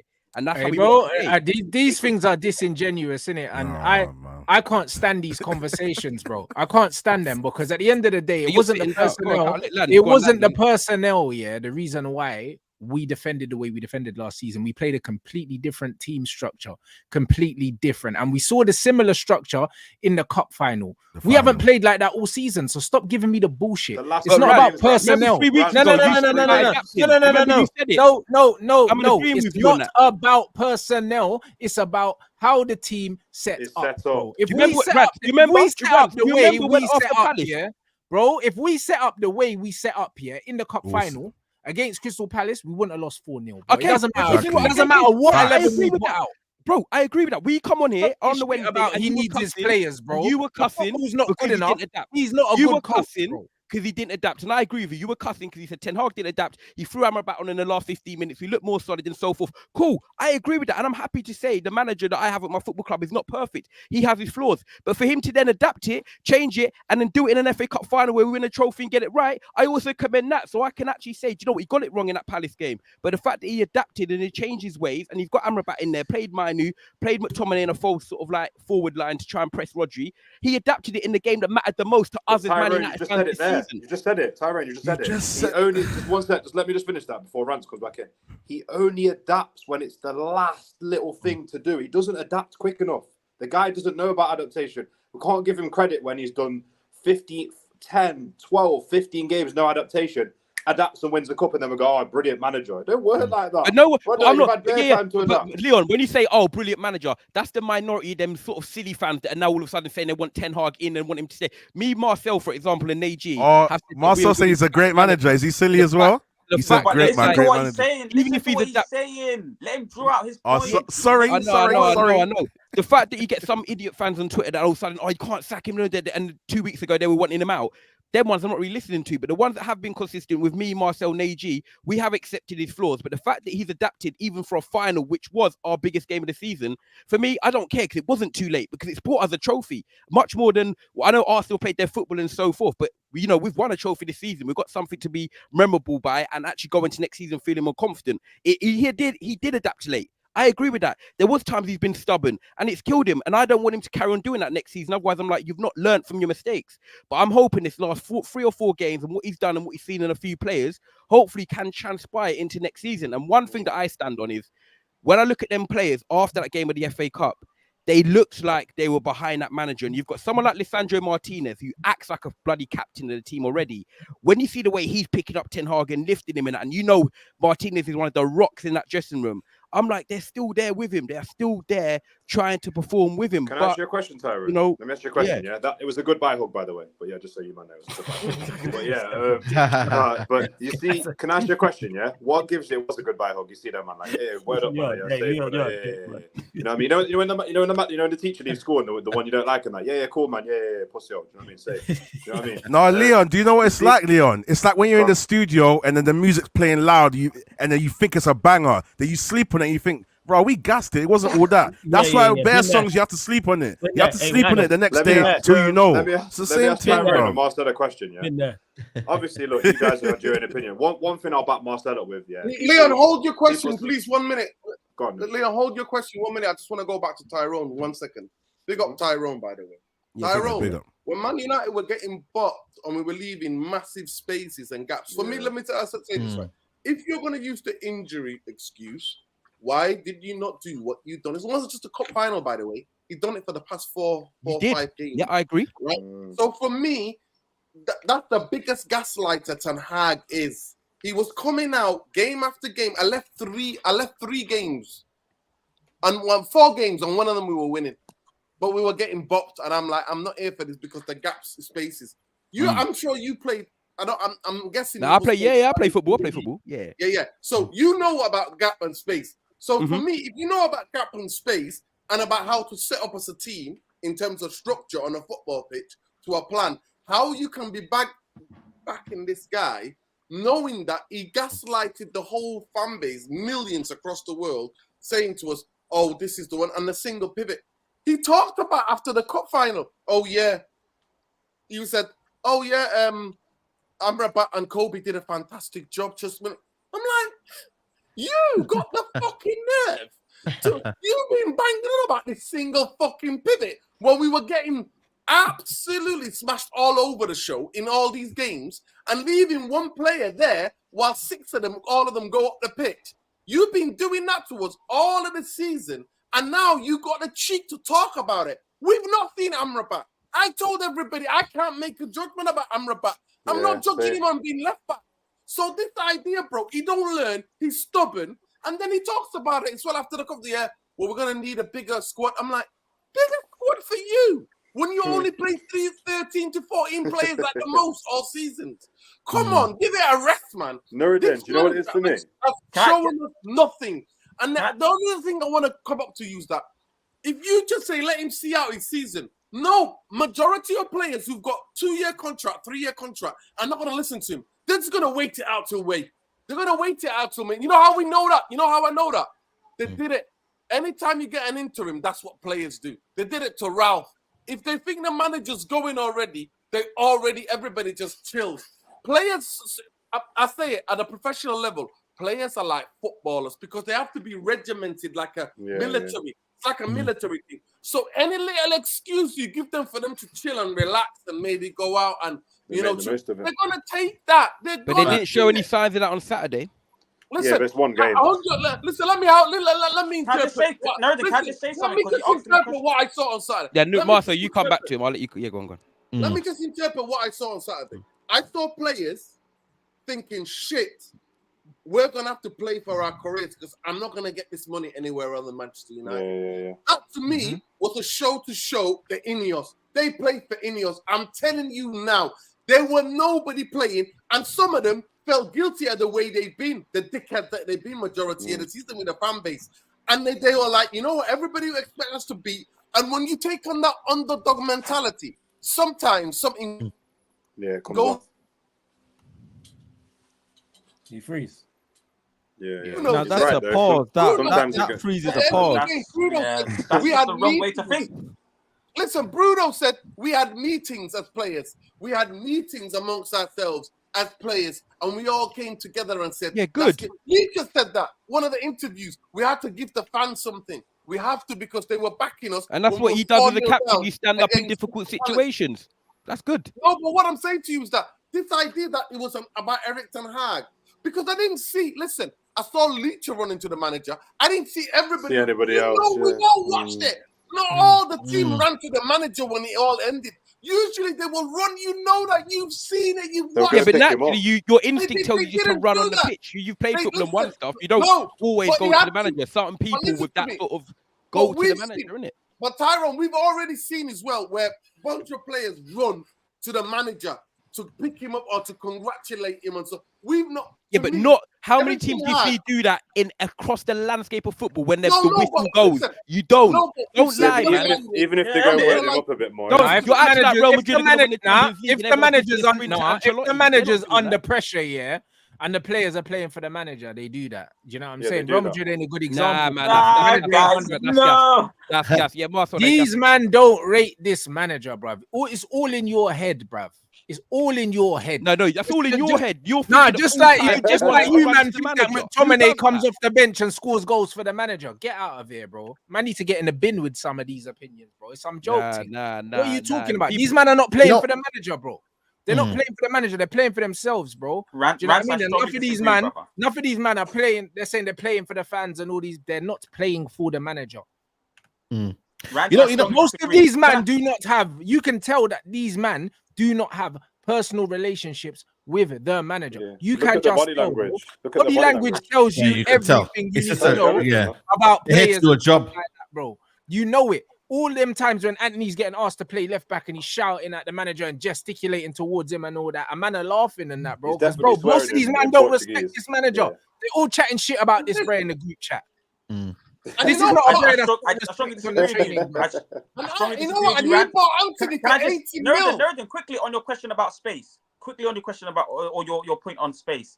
You see, when we were seeing all those spaces, can somebody in the universe please, show me that presser where Ten Hag speaks about he wants, I'm using Tuchel's terminology, but greedy defenders. He wanted people to step in. He was talking about the backline stepping in and that single midfielder, which I think he's going to revert to having two once he understands the league and gets better within his process. But he speaks, I think it's a game after Brentford or presser. It's a post-match presser where the journalist keeps talking about the space. And we keep talking about the space. But he talks about he wants midfielders and defenders especially to step in. And what he's talking about is he wants that group of three and that single pivot to go and attack instead of jockeying backwards. Go and attack the space and be greedy. Please, somebody. And it doesn't work.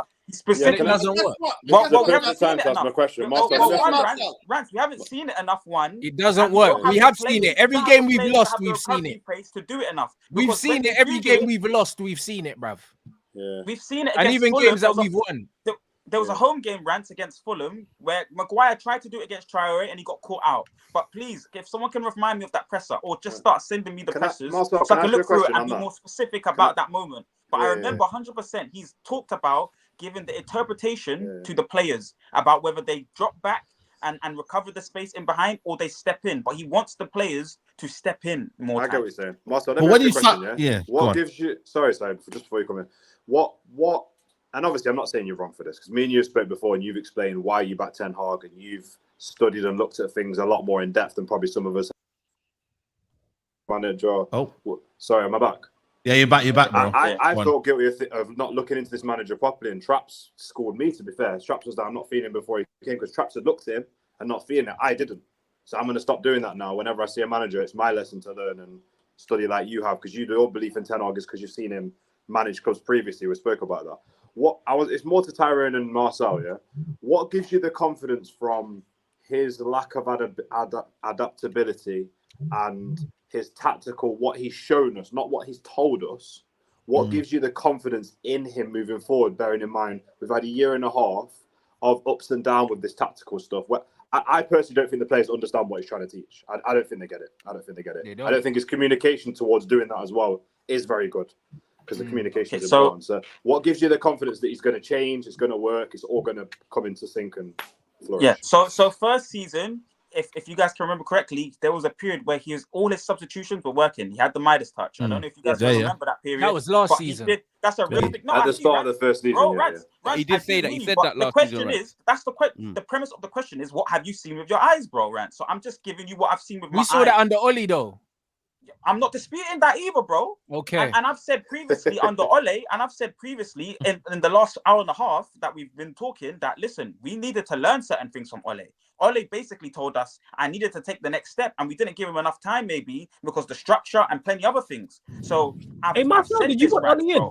But if you could just let me attack this question specifically, please. God. The question is about what we've seen, and I've seen him in terms of what he can make substitutions for Leon. It's a real thing. He can do it correctly. Whether it was under a different system or structure, when he has a certain group of players and a good defensive base, he knows how to make a little bit of tweak to it to help benefit the team. Yes, last season. But this season, there's mitigating circumstances. There hasn't been build-up patterns. There hasn't been no consistency within the whole team. It's going to be difficult and more difficult support Leon to do that. Secondly, Wilcox is here. He's now got another footballing person, another footballing pair of eyes instead of a business pair of eyes in terms of recruitment, players coming in. He said he's going to liaise with this man and wants the partnership with Ashworth, Wilcox, Barada. He wants to work with these people. These are footballing people that are going to help him get to that better place in terms of recruitment, data, and basically more ruthlessness that he doesn't have. In terms of the talent ID, all these little 1% should be allowed him to armor himself with a better opportunity to make this formation work. What else? Just repeat the question.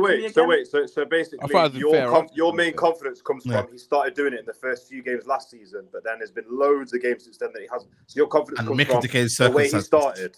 Thank you, Saeed. Because I know they do that deliberately, Saeed. No, I'm just repeating what you said. I'm actually trying to understand you. My thing is, from what you've said, Jay, is I'm building a house. The builder started really well at the start. He's been rubbish building the 2 stories, but I've got confidence that when he first started and put in the brickwork, that he's going to finish it off. Because we're talking about football and not houses. And in football, what he's tried to do, hold on. What he's tried to do is in this, like what Ole done, which we're not still trying to learn from. Ole tried to take the next step, and Ole realized that we didn't have the footballers to take that next step.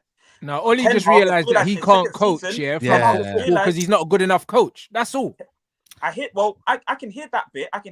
Rance, because I personally didn't like Ole's style of football because in the final third, he's not a good enough coach, bro. Because there's coaches with worse players than what Ole had that played better football than him. It's got nothing to do with not having the players. He can't coach that style of football because that's not who he was. He tried and he failed, innit?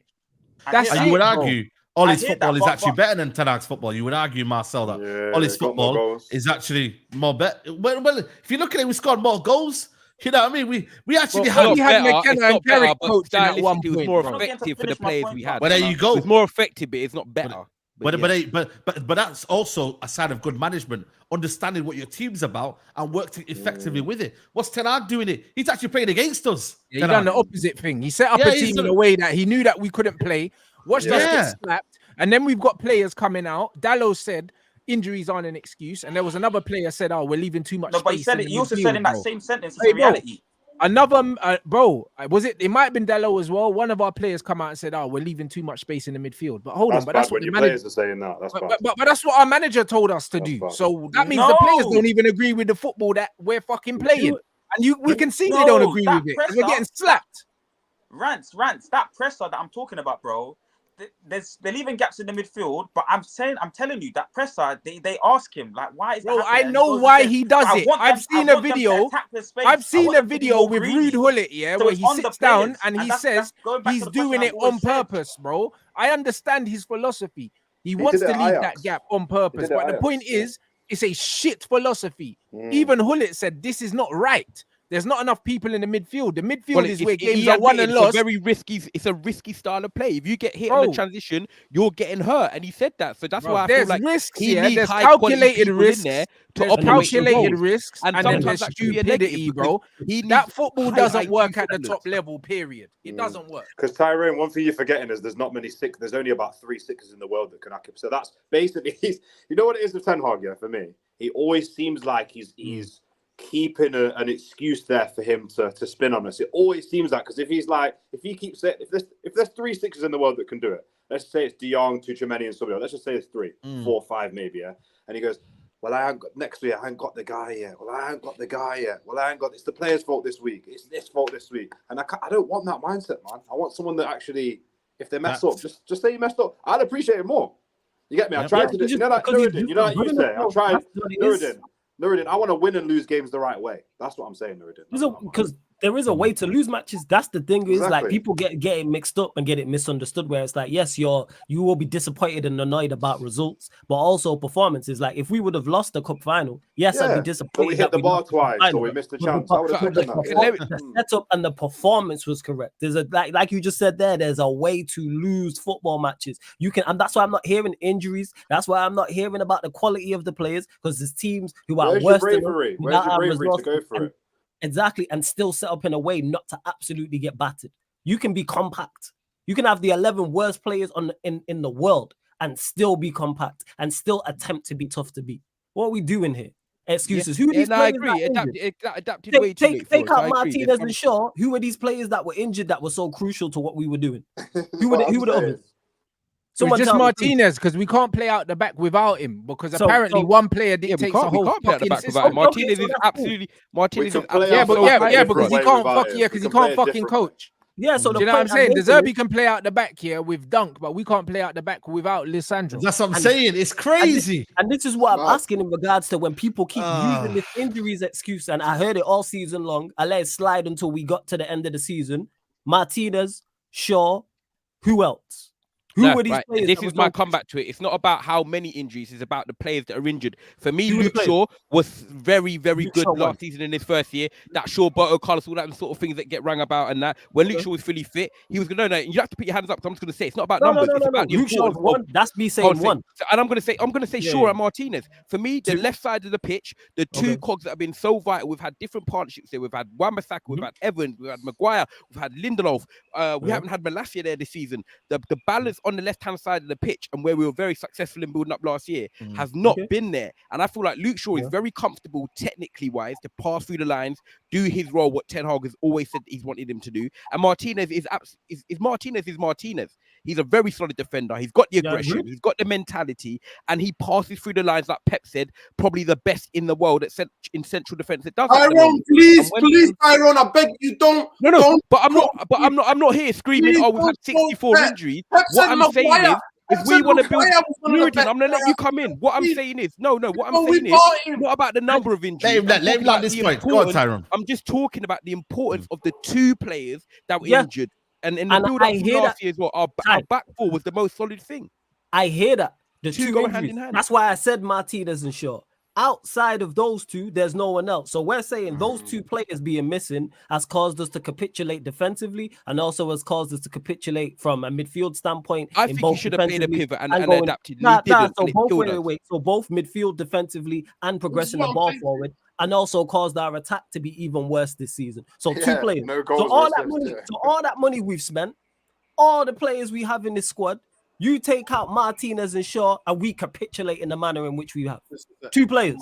But I can explain why as well. I can explain further as to why. Let Nuruddin come in, and then but for example, just quickly, you take out Rodri from Man City, they lose a few 3 or 4 games in a row, and that's one player. Take out Saliba last year from Arsenal in their Premier League title hopes, and all of a sudden they capitulate a bit. And that's one player we're talking about from each team. And yes, their aspirations are different. But when you do take out one or two vital players, they don't capitulate. They don't capitulate. We didn't capitulate like that. If you take Saliba out of Arsenal, they don't capitulate the way Manchester United have capitulated. No, I agree. And so that's the point that I'm making. But in terms of their aspirations and what they were going for, of course, if you take a quality player out and replace him with a player who's not as good, you are going to take a hit. The point I'm making is, yes, I understand there's a drop-off, but you should not be falling down the stairs. We are falling down a never-ending flight of stairs and continue to. Look at all the records he's broken. No, Marcel, I hear it. I'm not even disputing that they are key to what we do. The overall point that I'm making is, two players we've taken out. I'm giving you more players. Who? Go on. Who's the rest? More players. So firstly, just on that Arsenal bit, their process is further. So their style of football is more embedded within the club. 1. Okay. 2, we've had Højlund purchased injured. Can't get a game, no rhythm, no consistency. You talked about all the money, Flawless. Mason Mount, all the money, not here. Malacia, all the money, not here. Martinez, all the money, not here. Martinez, we already mentioned. Injured. Again, in terms of fluency and consistency, a player that can play the style. It's very important to understand this, guys. We just embarked on this style this season. This season, he wanted to take the high-risk, high-reward style of football, and all the players have capitulated. Purchases that he's made. Højlund, like I said, injured. We started the season without the recognised striker. Has Garnacho been out in periods? I think no. Garnacho's never been out. Garnacho's never. And you said only Kobe. Kobe missed the first. Kobe missed the first 3 months. Casemiro's been out. Due to being overplayed, by the way. All the players. So that's what I'm trying to say. The fact that we had to now play Dalot on the left and not on his well-studied, familiar right side. All these things dismantle and decimate your rhythm of your new style of football. It's very simple. Marcel, don't forget we had Victor Lindelof playing left back for a period. Oh my days. Yeah, no, we did. No, but it was a small period of time. So I'm just looking at the injury. So you mentioned Martinez and Shaw. I hear that. Casemiro, hear it to an extent. He was 3 months. None of the other players were out because you can check it and Google it. None of the players on the bench. Yeah. Exactly. None of the other players were out for any extended period of time. Højlund was not out for long stretches of time. Mount, we signed him injured and is rubbish anyway. So let's just clarify that. That's bad on Ten Hag's fault. That's Ten Hag's fault for even signing him because he's rubbish. Can I ask you a question, yeah? Can I ask you a question, Flawless, yeah? And then Marcel, I want you to answer it as you're more like in the support of Ten Hag. Now we've seen Ten Hag try this 3-1-6, or we've tried this pivot, as Nuruddin was saying, and it's not worked. Now Ten Hag has gone back to what he done last year in terms of the last 3 games of the season. So last year he played a pivot. This year, in the last 3-4 games, played a pivot. Worked in the FA Cup final. If he stays in the job, would you want him to now carry on implement his style that he's going to have with Jason Wilcox, or would you just want to see a pivot there from next season? What's the style you're talking about? What he's played in the past? Whatever Wilcox is not natural. It don't feel natural, Tyrone. Wait. What's the question? Are you asking me? So basically, because when Ten Hag has been successful at Man United so far, it's been the last 3-4 games of the season. You look at it with the FA Cup, played a pivot, marked out Man City's midfield last year, up to May and all that. Played a pivot, won the League Cup, got us top 4. When he's played his own style this year, when he's incorporated this 3-1-6 and sole midfielder, it hasn't worked so far. The spaces are ridiculous. Would you, if Ten Hag stays in the job, would you want him to revert back to what he believes his style is with the one solo person that's worked, or that's not worked, or carry on with a pivot, which over the 2 years when he's done that has been successful? What would you rather see him do? I was there this season. I was at bargaining for the longest. Saeed will know this. I kept saying that was the third stage of grief, bargaining for so long. Just revert back to what you did last season. Would you want him to do that next season? This is where. But Flawless. Would you want him to then do that next season? Next season, no, because it's like I don't want him to do that next season because I don't see he's not good enough. He's not good enough because it's not. Flawless, can I add to something after you? We brought him in. We brought him in. Yeah, we brought him in to play his football. He's shown that he can't coach his football, so leave. There's no. That's what I'm saying. That's what I'm saying. There's no go back to playing Ollie ball. Nah, we didn't bring you in for Ollie ball. We brought him in for Ten Hag. What's the you third year? Dutch ball. Not only can you not identify the right players to get in for it, you can't identify the right players to play in the right positions within the squad that you have. You can't teach them. And I always say there's no such thing as a bad student. It's a bad teacher, because you should find a way to get your message through to these players. You can't do it. They are struggling to play your football because 1, it's not good, and 2, you can't coach. So get the fuck out. Do you know what I mean? Because Ange ain't struggling to coach Ange ball. Do you know what I mean? Glasner's not struggling to coach Glasner ball, bro. Do you know what I'm saying? All the good managers can coach their fucking football except for this guy. So get him the fuck out, bro. I don't want to hear none of these. And to further answer your question, Ty, is because it comes from desperation. Because what happened last season at the start. We got battered. Okay, you switched it up and adapted. I hear that. And just back to the injuries quick. This whole thing that Marcel was talking about, the injuries. I'm looking at Højlund here. He missed 5 games at the openings at the start of the season. He then missed 4 games in November. Missed 1 game December to January, like December the 29th, then missed 3 games. So he's been consistently available. Hear what I just said there. 5 games, 4 games, 1 game, and 3 game. Myth. This whole injury thing is a myth. And even when Højlund's played, he hasn't played well, and the attack hasn't played well. Yes. Yeah. Let me get Nuruddin, because I think Nuruddin had a question. Had a question. Go on, Nuruddin, have your question, because you only got about 5-10 minutes left of the show, man. We're gonna wrap it up soon. But Nuruddin, go ahead. Play, wasn't it? Yeah. The point that I wanted to make. Yeah, big up people. Listen, the point I wanted to make is this, right? To me, all of that has demonstrated is that Erik Ten Hag needs specific players to be on the pitch, and those specific players can never get injured. In his world of football, he has to have specific players, and those specific players can never get injured, or he can't function as a team or with a team in terms of a structure. So for me, I'd be like, thank you, Erik Ten Hag. Thanks for the 2 trophies. Thanks for some of the little memories. It's been a pleasure. You take care now, and off you go. Like you said, I'll just do what I've been doing in my career. I'll go places and go and win trophies. The thing that what we don't understand is that we told you, and this is the thing for me. The biggest worry you think is that, you know, those some of the best people, are the people that learn quickly. Yes. They learn very quick. The best coaches, some of the best coaches, best teachers, really learn. They get to know the people they're working with, and they learn quickly. And he, after 2 years, was still asking my guy to learn tomorrow. Hey, bro, and you know what's mad? You see Lallana, yeah? He spoke about De Zerbi, yeah? And he said, yo, you see when you play for him, it's like going to university, blood. You know them ones? Like, all these players, it's like they're on a course and they buy into the idea of the football, blood. These players haven't bought into the football that this manager's trying to sell them, bro. Because if they bought into it, you can see Newcastle have bought into Eddie Howe's football. Crystal Palace have bought into Glasner's football. Tottenham have bought into what Angie's doing. He has not been able to sell this football to this team for 2 years. And man are saying give him a third year, bro. He's failed. If you can't get the team to look like your team within 6 months, yeah, you're doing something wrong. Because even when Klopp went into Liverpool, yeah, even when he never had the players, it looked like a Klopp team, but it was all over the place because the players weren't understanding. But at least they were playing for the manager. These guys don't want to play this. When your players coming out saying we're leaving too many gaps and injuries aren't an excuse, that's not a player that's bought into what you're doing. Can I add something on that as well? Mindset, big thing for a manager, yeah?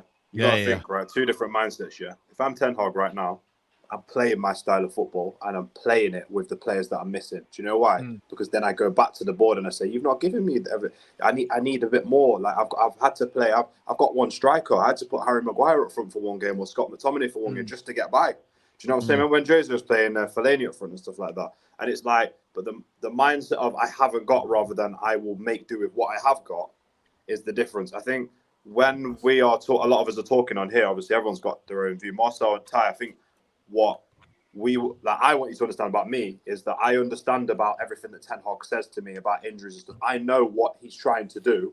I'm just looking at what he's got and what he's doing with it. And I'm like, it's not good enough.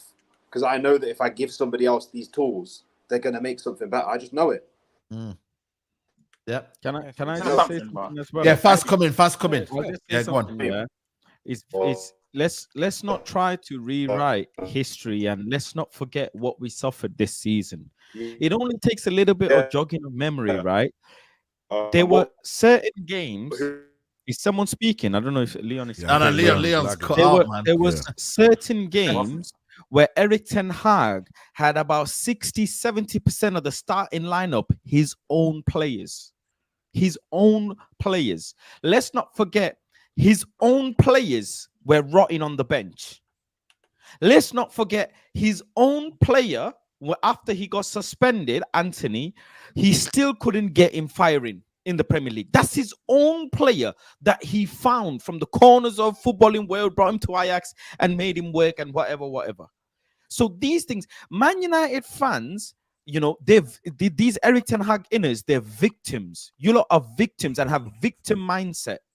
Because you guys cry about the players injured who you don't want to see in the starting 11. How crazy is that? You lot cry about injuries of players that you don't even want to see, that you don't even like. Yeah, of course, because that suits the narrative, innit, bro? That's what it is. You're not aiming at me, I hope, but I don't know. Them man are like, oh, Maguire was injured, bro. Don't anyway, because that's when they think that it's aimed at you. When nonsense goes, just let go of your head. Okay, wait, Marcel and Tyrone, do you want Luke Shaw? Do you guys want Luke Shaw? No, Rhino, I definitely prefer Rhino. There's two things. Do I want a new left back? Yes. Do I want Luke Shaw in the 11 when he's here now? Hold on. Yeah, It's very another left back. Ty, Marcel, you know, it's very easy to be upbeat and, you know, spice right now. Easy you know, to stay consistent. It's very easy to be twerking right now. Easy to stay consistent. Listen, who remembers when my man played Lindelof as a left back? Lindelof got cooked when Varane was available, and then Varane was on the bench in the Manchester derby that we lost.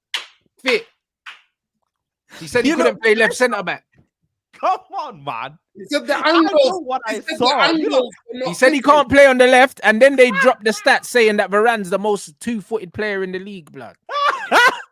Let's not forget he bought Amrabat, yeah, because he bought Amrabat.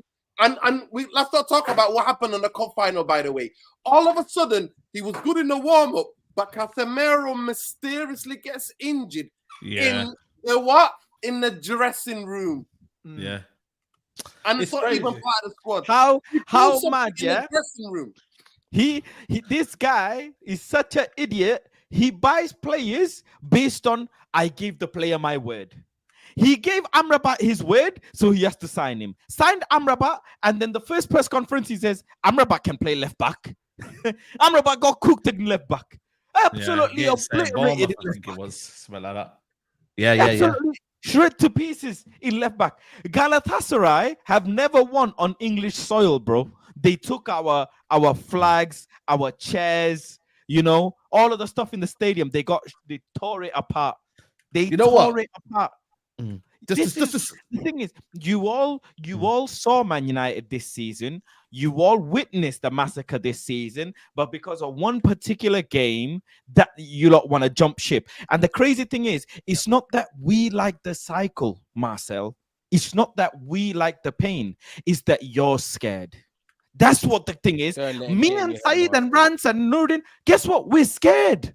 We don't know what's going to happen with the next manager, but we're okay. We're willing to take the risk. And we're stable enough to say, hey, whatever happens, happens. That's the difference between me and you, because I've said that if the manager goes and Deserbi comes in, I'm cool with it. And we're going to face it as a club. We will face it as a club. That's what big clubs do. That's the difference. That's the difference, Faz. I said if he goes and Deserbi comes in, I'm not going to be here absolutely moaning at all, because I know Deserbi's a good coach. I said, cool. If Ten Hag goes and Deserbi comes in, I've already said this multiple times to Saeed, and when we've been on Mandem Talk, I accept it. But I'm the only one with Marcel that's saying, if they give Ten Hag another season, say, right, you're going to work with me, Jason Wilcox, and so forth, then I'm also content with that, because I think Ten Hag, whether he's at Man United or he goes to a Dortmund or something like that, I believe that he is a good coach in his own right. And because it's not really worked fully yet at Man United, and for me it's 1-1 in seasons, a poor season this year, yet we won an FA Cup, but last year was 1-1. I love that one. I love that one. And that's how 1-1. It's 1-1, guys. 1-1. And let's have it Snyder. And Faz, all I'm going to say to you is welcome back, because you've been running your mouth all year and we won a trophy, baby. Wait, Ty. We won a trophy. Ty.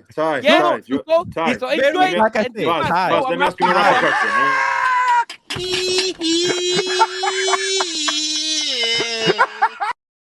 Let me say to Tyrone. No, Ten Hag, do you love me? Are you riding? Can you never ever leave from beside me? The FA Cup trophy. I see you come back. You got the veneers. The FA Cup trophy. No, because you know what? I'm gonna cook you, Tyrone. I love it. Tyrone, you know what? You know what it is with you, Tyrone? Yeah? You can't come on here. Yeah, Saeed, bring back the fence. Bring back the fence, Saeed. Bring back the fence. I don't know if you know you love me, Saeed. You know you love me. No, listen. Yeah. I wish I had the fence. I don't know if I've deleted it. Tyrone is a crook. You've come on here and said, yo, I'm not sure. You know what? One more game. This and that. So you've been on that fence, bro, yeah? And you've been flip-flopping from side to side. You know what it is? You know what it is? You know back in the day, yeah, when like you get a new AstroTurf and you're trying to jump over the school fence or something, and I'm giving man the bunkies. Man's there giving a couple man the bunkie, saying Ten Hag out. Man stayed on the side, consistent. Man gave you the bunkie, bro. You went to jump to stage. That's bad-minded. I stayed on the Ten Hag side. Marcel knows it. Rhino knows it. Nuruddin knows it. Because me and Nuruddin have gone respectfully back and forth for a long time. He says, Ty, I like it because you always say what you think and you stand by Ten Hag. No, I don't mind that. I don't mind that. And I'm saying Faz has come back. And all I'm saying, it's not to you. It's to Faz. All I'm saying is he's come back. So next season, Little Tan from Jamaica, veneers. Enjoy it, Faz. Ten Hag, we got the trophy, I said veneers, you know. All right, listen, man. Listen, we're going to get these super chats in, yeah? We're going to get these super chats in because we're going to wrap up the show anyway. Hold on. I remember, yeah, when Saeed was calling for Ty, yeah? And Ty was like, oh, Mandem, I'll tell you next game what I decide. I need two more games. I need 3 more games. And then he said this. He said, we beat Newport County, guys. Remember? Yeah. After that Newport County game. Bro, I've stayed consistent. If he goes, he goes. If he stays, me and Marcel can go into Mandem Talk next year and it's going to be a thriller. Fresh. Yeah, listen, man. Ty, you were sweating on that Newport game, weren't you? I bet you were can I just say something? You know what? Just a topic. Rance knows it as well. Rance is sitting there quietly stroking the beard like what I've got. Yeah, he knows. Me and him have done it. He knows. I've been back in Ten Hag. You get me? Stroke the beard, man. It's nice. You know what? Get the comb, Rance. Get the comb. You know what? I just want to say something to Rance. Yo, Rance, tell Expressions and KG they kill me. Yo, I'm banging that tune every day. Yeah, I know, man. I know that's so true. Today, my work colleagues caught me singing the tune, you know. It's a bang on. Aye, listen. I ain't heard it. I need to hear Why that. is this? Yo, you not heard it? Jodeci, bro. They remind me of Jodeci, bro. I'm telling you. Jodeci. Banger. Stroke that beard, man. Stroke that beard, my guy. Bro, listen. Hey, we're gonna be smoking on that Ten Hag pack soon, bro. I'm telling you. Hey, listen, we will be there. I love this show, man. I think X is in the chat, man, as well. Big up X in the chat. But listen, I'm gonna read these super chats and we'll wrap up here, man. Been a sick show, man. Big up to Killer says, like the video, people. 16 out of 10 stream. Ray would be proud. I'm with you, Marcel. Stand on business. Big up Mandy says, if they keep Ten Hag and he wins the title and Rants, listen, man, he ain't gonna win no title, man. This manager will not win a title. I'll give you that 100%. And I don't think Tyrone and Marcel believe that. No, Marcel believes it. This guy don't know me. I've done Ten Hag's grave. There's no going back. Everyone listen to Marcel. Marcel, what'd you say? He will win the Premier League and Champions League at Manchester United Football Club if we keep him at the club. It won't be next season. It won't be next season. But if you extend the contract, he will win the Premier League and Champions League. Eric Ten Hag will win the Premier League and Champions League at Manchester United. How many years? How many years? In the next 2-3 years. In the next 2-3 years. 3 years. So from 8th to Champions League. Yeah, say less. Brother, you give him one more season, he would have fallen out with every single player in the squad. Bro, I can guarantee that, man. That's fucking guaranteed. Eric Ten Hag wins the Premier League and Champions no one don't like this, brother. The next 3 seasons. No one don't 2 to like 3. This, I've changed it from 2 to 3, but I'd say 3 to give myself enough buy. But listen, this brother, like you doing this season. This brother gave Garnacho a whole season of starting, and my man was on Twitter liking tweets in a heartbeat, blood. There's no relationship. No relationship. There's no relationship. No, you don't do that to someone that you rate. You don't do that. Strictly no relations. There's no relationship. Strictly no relations, man. Only PR relations, man. That's all it is, this club, man. But listen, big up Max says, so for you, man, that want Deserby, what are the positives? I need more than he plays a good football. They're sending that link, man. Sending the link, man. Yeah, I'll send you the link. Are you not gonna answer that, Saeed? Oh, we've been there. I'm wrapping up, man. It's been here for a long time. I'll let you off then. Sorry, but also check the stream yesterday. Okay, cool. We'll talk about Deserby in extensive way. So shout out to that. Big up Omar says, why is Amrabat on the panel? Big up, man. Man like Bow Wow getting lost at defensive. Who's what? Bow Wow? Who looks like Bow Wow? Old school Bow Wow with the K-Rolls and that. That's crazy. Man like, yippee-yo.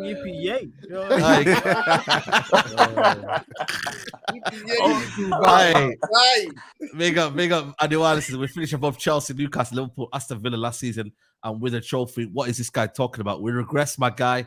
Eric Ten Hag out. Deserby also said he will not change his style no matter what. So will you use that excuse against him if he joins and has injuries as well? And we get battered. No, we'll criticize him if he gets battered. Like we'll criticize any Manchester United manager. Every manager, bro. Same energy. What are we talking about? Like, bro, same energy. Fergie, man. What are we doing? And he's the greatest manager I've ever seen. This is what I'm saying to you, bro. Fergie, 2005. I was on the fence and they were like, you know what? He's too old now. He's lost it. Let's get him out.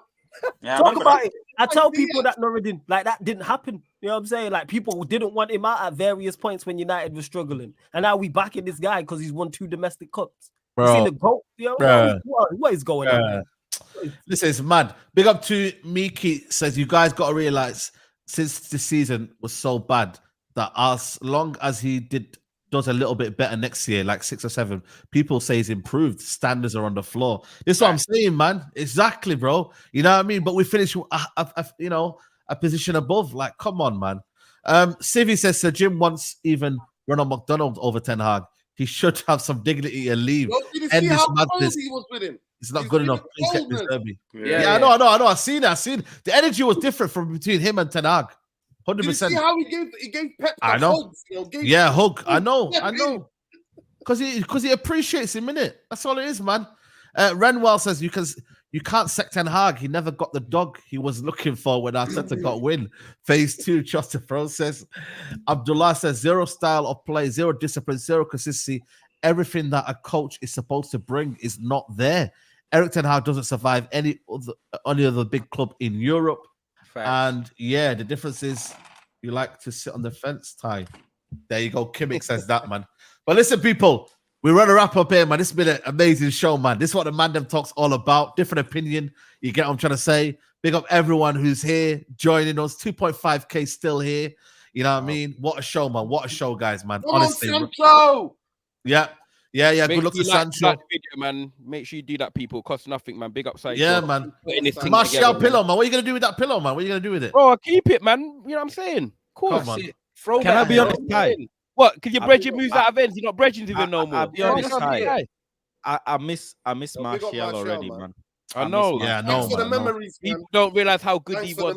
I miss Martial. Yeah, man. I reckon top club, man. Top club in Europe, man. Him and Varane, man. We'll see. No, he should go in Milan. I think Martial will cook it in Milan, but that's Depends. Yeah, could be playing that 2 system as well. And then man, Yeah. Yo, listen, up, people. Man. Welcome home, Faz, man. Welcome back, bro. Yeah, welcome. Big up Faz as well, man. Man's free. You get back, me? Faz. Man's free and that. You know, the ones there, fresh home. Locked up. They won't let me out. Hey, come on, people. Make sure you follow up Rhino. Make sure you follow up Structure as well. He's not far away from 10K, people, man.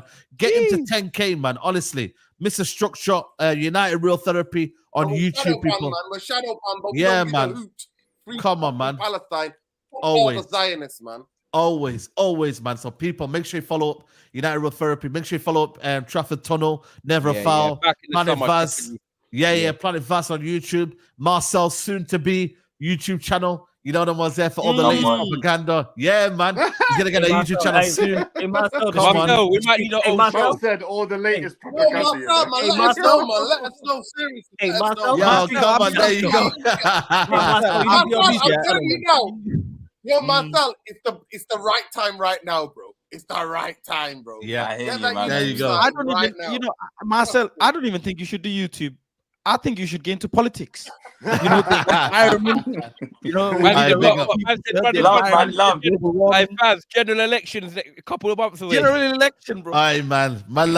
Listen, it is what it is, man. But make sure you follow him. Make sure you follow Ransom Bants. Nearly at 100K. Make sure you follow him. Jeez. You know what I'm saying to you? Make sure you follow Real Yardman as well. You know, new name now. You know what I'm saying? It's a new image now. Real Yardman. You know what I'm saying? That could be a new little thing now, man. I'll tell you one thing though, before I go. I'll tell you one thing because I need to get on the beach. I'll tell you one thing, yeah. Out here, they watch Rants and they watch Saeed. I tell you that for free. Yeah, my dad's there, innit? My dad lives there. So my dad tells me all the time they got that shit on in the bar and everything. There you go. Yeah, man. Come on, man. Unleash Sports, people. Make sure you follow him. And Flawless as well. Saeed's Caribbean, you know. They think Somalia. Aye, listen, man. Listen. Come on, man. Come on. Jamaica always say, man. Jamaica always say. Yo, come on, man. Must side tax. But listen, make sure you follow up Flawless' channel. We're going to redirect to Sarcasm City TV, man. He's got a fan calling show. Make sure you follow him there. I'll be back in a bit as well with the watch along. I think Rance is doing a watch along as well. So support the Mandem, man. Support everyone, man. And we're the latest on there. And obviously, Faz. Let me say something, yeah. To all the people that watch Saeed, Rance, Flawless, let me tell you, none of these guys get called by Manchester United. Let me just tell you straight. None of these guys get a WhatsApp from anyone anywhere in the club. So what that means is what you hear is the real raw opinion. None of them have any incentive to say anything that they have been told by someone else. That is all I will say. So please don't let that go over your head.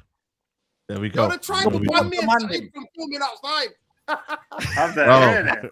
Crazy. Well, that being said, Manchester United, if you're watching, you want some propaganda. Hey, send the bag my way. You know what I'm saying?